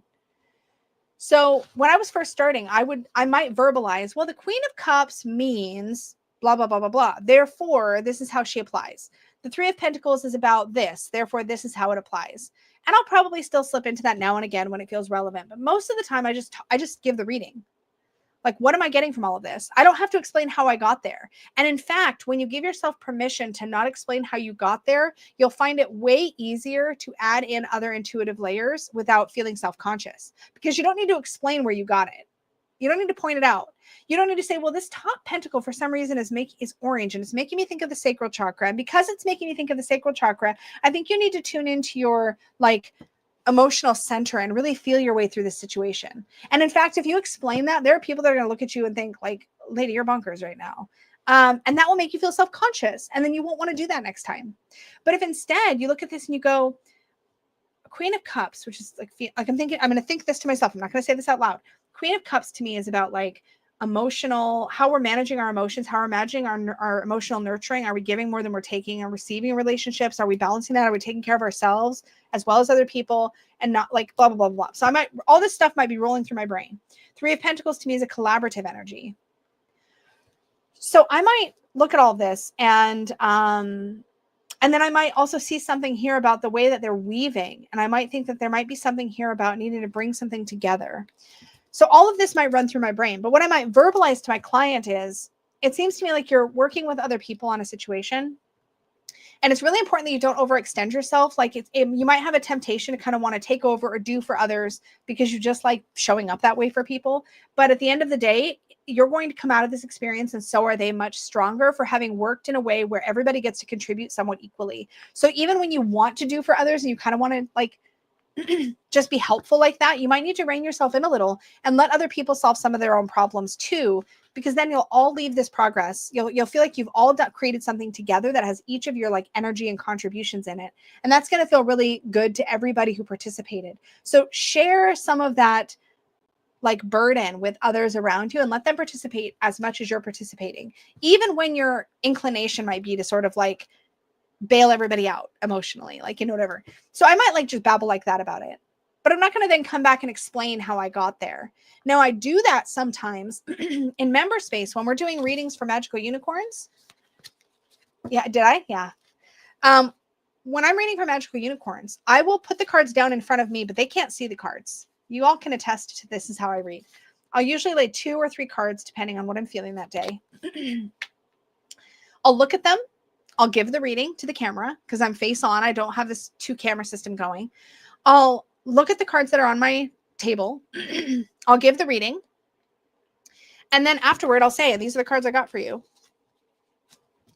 You know, I got this card, this card, and this card. And I might give a little bit of context, like, yeah, this is where I got that. This is where I got that. But that's about as much as I do. And I only add that layer for members because I know a lot of us are also tarot readers and we sometimes benefit from knowing how I got where I got or where I made the connection. But I'm a better reader when I don't try to explain why I'm getting the answer I'm getting, because I get way out of the way of worrying if anybody else is going to get how I got there, because it doesn't matter. It doesn't matter if anybody else understands how I got from point A to point B, as long as I got to point B and gave them an effective reading. And in fact, I'm quicker to listen to my intuition. I'm quicker to weave that in and not get in my head about it because I don't have to prove anything. I just give my message. Now, does that seem shady? Maybe. Like there might be readers who are like, I want to know how you got there. And then if they really want to know, I will take them on a journey. Listen, if you're sitting across from the table from me and you're like, how did you get that from those cards? I'll happily tell you. But I read better when I don't. I read better when I'm not worried about that stage. Yes, Stardust says, because it can feel like you're selling your reading to someone. You don't have to sell your reading. They booked you. They want you. That's what they hired you for. And also, not explaining your work as you go is a great way. Listen, okay, we're gonna side rant for a second. Okay. I don't know if this is even relevant to Michelle's question anymore. But here's what we're doing. A lot of readers have had the experience reading for somebody else who knows tarot, especially in a casual setting. This is more likely to happen when you're reading for a friend who also knows tarot, who means well and gets excited. I've done it. Okay. I've been the recipient of reading and I've totally done this, and it's bad manners, but I've done it. Okay. Where somebody gives you a reading and you see the cards in front of you and you cannot help it because you know tarot. So you're looking at the cards and you're thinking, well, doesn't it mean this? Doesn't it mean that? And many of us will start to give our feedback, or our client will start to give feedback. Well, doesn't that mean that? Like, I thought the tower was about this. It's obnoxious. When I do it, it's obnoxious. When somebody does it to me, it's obnoxious because it breaks your flow. It makes it difficult for you to trust what you're getting from the card. And it can be really difficult to read in that scenario because now you're in your head. Well, did I read it wrong? Did I read it wrong? You know what I mean? And it can make you doubt yourself. So don't show your work. You lay your cards down. You talk through. Now you can talk through like every individual card if that's the flow. Like in a Celtic cross, I'll be like, so this is what's going on. This is the overall energy of the reading. And I'll talk through the whole thing so they know which card I'm referencing as I'm talking through each thing. But I don't pause and explain. Like I don't pause and explain. Well, the Hanged Man means this, therefore I'm saying this. Or traditionally it means that, so blah, blah, blah. Sometimes I will clarify, like, yeah, traditionally the Hanged Man is all about suspension, but in your case, this Hanged Man is saying blah. Now I've made it clear, and that's something else you can do if you really are struggling with somebody who wants to know how you got there, but also has opinions about how you got there. The best way to do that is come out the gate saying, yeah, this is what it means, but this is what I'm getting. Take it or leave it. That's my reading. That's what you hired me for. That's why you asked me to give you a reading. So Stardust says, yes, the problem with our tarot table is a lot of the people are so green they want to see the process. Nothing wrong with that, but be very clear. If you're wanting to show each other the process, I'll show you what that looks like in practice. Okay. So I'm doing a reading and you guys are like, Lisa, we want to know how you got there. Cool. Okay. I'll show you how I got there, but nobody's going to freaking argue with me. And here's how I get ahead of that. Right. So Stardust has just asked me for a reading about her week ahead. And I've pulled the 8 of Wands, the 3 of Cups, and the 4 of Swords. Now, I'm just making this up. If it ends up being relevant, cool, but that wasn't my intention, so it'll be what it'll be. Okay, so we're pretending that Stardust just asked me about her week ahead. I don't do a lot of these types of readings, but let's say I do. Okay, wow, it looks like it's going to be a pretty fast-paced week, and you're going to end the week kind of feeling a little bit tired. Just remember to make some time for connection with friends and some fun in the middle of that. So I see the speed and momentum here in the 8 of Wands, which is traditionally about things taking on a life of their own. But for me, this is just about the fast-paced energy of the week. The 4 of Swords shows that you're clearly going to need rest and respite at the end of the week because it's taking you in that direction. I mean, if you're starting off strong, you're going to end needing a bit of rest. That's definitely how I read that. And then the Three of Cups is definitely a call to make sure you make time for your friends, right? I'm addressing with the card how I got there, but I'm not making excuses, and I'm not asking for them to validate how I got there. Do you know what I mean? There's a tonal shift. Let's see if I got something different than what the card traditionally means. Okay. So we have Strength, the Empress, and the Nine of Pentacles. Okay. So I'm going to say that it looks like a week of really needing to hold your own. You're going to need to be clear about what it is that you want to accomplish and hold that position. Like, really remember what it is you're trying to get done and stay the course. You're going to really need to stay on track. I think if you do that, you're going to end the week feeling like you accomplished what you need to accomplish and you can relax a little bit. But it's important that you not get waylaid. They're going to say, well, how the heck did you get there? And I'll be like, okay, well, I'm getting a little bit of this energy about holding your position from Strength. The Empress to me is about trying to make something happen. That's definitely what I'm getting from this card right now. I know traditionally she might mean nurturing and growth and creativity, but in this case, I think it's just about, in general, what you're trying to get done this week. And the Nine of Pentacles, while yes, it's about treating yourself and recognizing that you accomplished all these good things, in this case, I think it's just acknowledging that you'll get where you need to get as long as you stay the course. I'm not inviting them to validate what I've said. I'm making it clear, yeah, I know this is what it means, but this is what I got. That's maybe a bad example because I feel like you can make a case for a lot of things, right? So yeah, this is something to practice. Is like how you express yourself matters. So you can show your work and make it really clear. Yeah, I know this usually means this, but in this case, this is what I got. Or I know that traditionally this is often where people go with this card, but here's how I see it in this situation. And you're making it clear that you are interpreting the card through your own intuitive lens and that is still valid. And you're empowering yourself to now interpret it the way that is right for you. So hold your ground. Hold your ground because your interpretation is the point. If people just wanted to know what the tarot card means, then they could buy a deck, pull a card, and read the guidebook. If they're coming to you for a reading, they need you. And you need to let yourself be a part of it. I think. That's my opinion. But yeah. I feel like this was a little more scattered than usual, but my headache went away. So that's awesome. Thank you all so much for hanging out, for asking your questions. Big extra thank you to the Badass Unicorns for asking your questions in advance. That's really helpful. It does get me started. And also it's fun to be able to do that. So I appreciate that. So thank you to you all. I love doing these. I'm trying to make it a point to do these around once a month. I didn't get to one in July because of my Kickstarter, but I will try to have another one of these in September. So keep an eye out. Think about pay attention over the next month to where your tripping points are. And again, don't forget, I'm happy to answer the same question again and again and again. I don't really care because we'll always get something different out of it each time anyway. Thank you for sticking with me through my technical difficulties. Much appreciated. I appreciate you all very, very, very, very much. If you enjoyed this content, if you engaged with it, if you watched it back later, if you found value in it, definitely do hit the like button and subscribe. I know it's so dumb to ask every time, but it is helpful and it teaches YouTube what we like. Keep an eye out for my new series coming out in September, Conversations with the Cards and Deck Roulette. I would love to hear your feedback on those when they hit to see what y'all think. And if those are useful, and if you are watching this or if you were here during the live and you have specific questions I answered that you think you really want to see in a clip video, I will clip those out. I'm happy to take requests on which ones to prioritize. So drop your comment down below for which question you think would make a good standalone clip video. That's just helpful feedback for me. And I will take that into consideration when I'm doing my editing of this recording and clipping some things out. So anyways, thank you all so much. My next video coming out on the channel is the Alcento Tarot Deep Dive Walkthrough, which is coming out on Tuesday.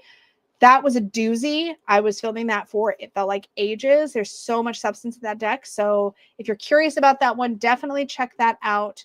And members, we are finishing our wands this week. So get caught up, do your wands, and we'll be getting into the cups next week. All right. Thanks, y'all. And until next time, may your magic always shine from the inside out. Bye.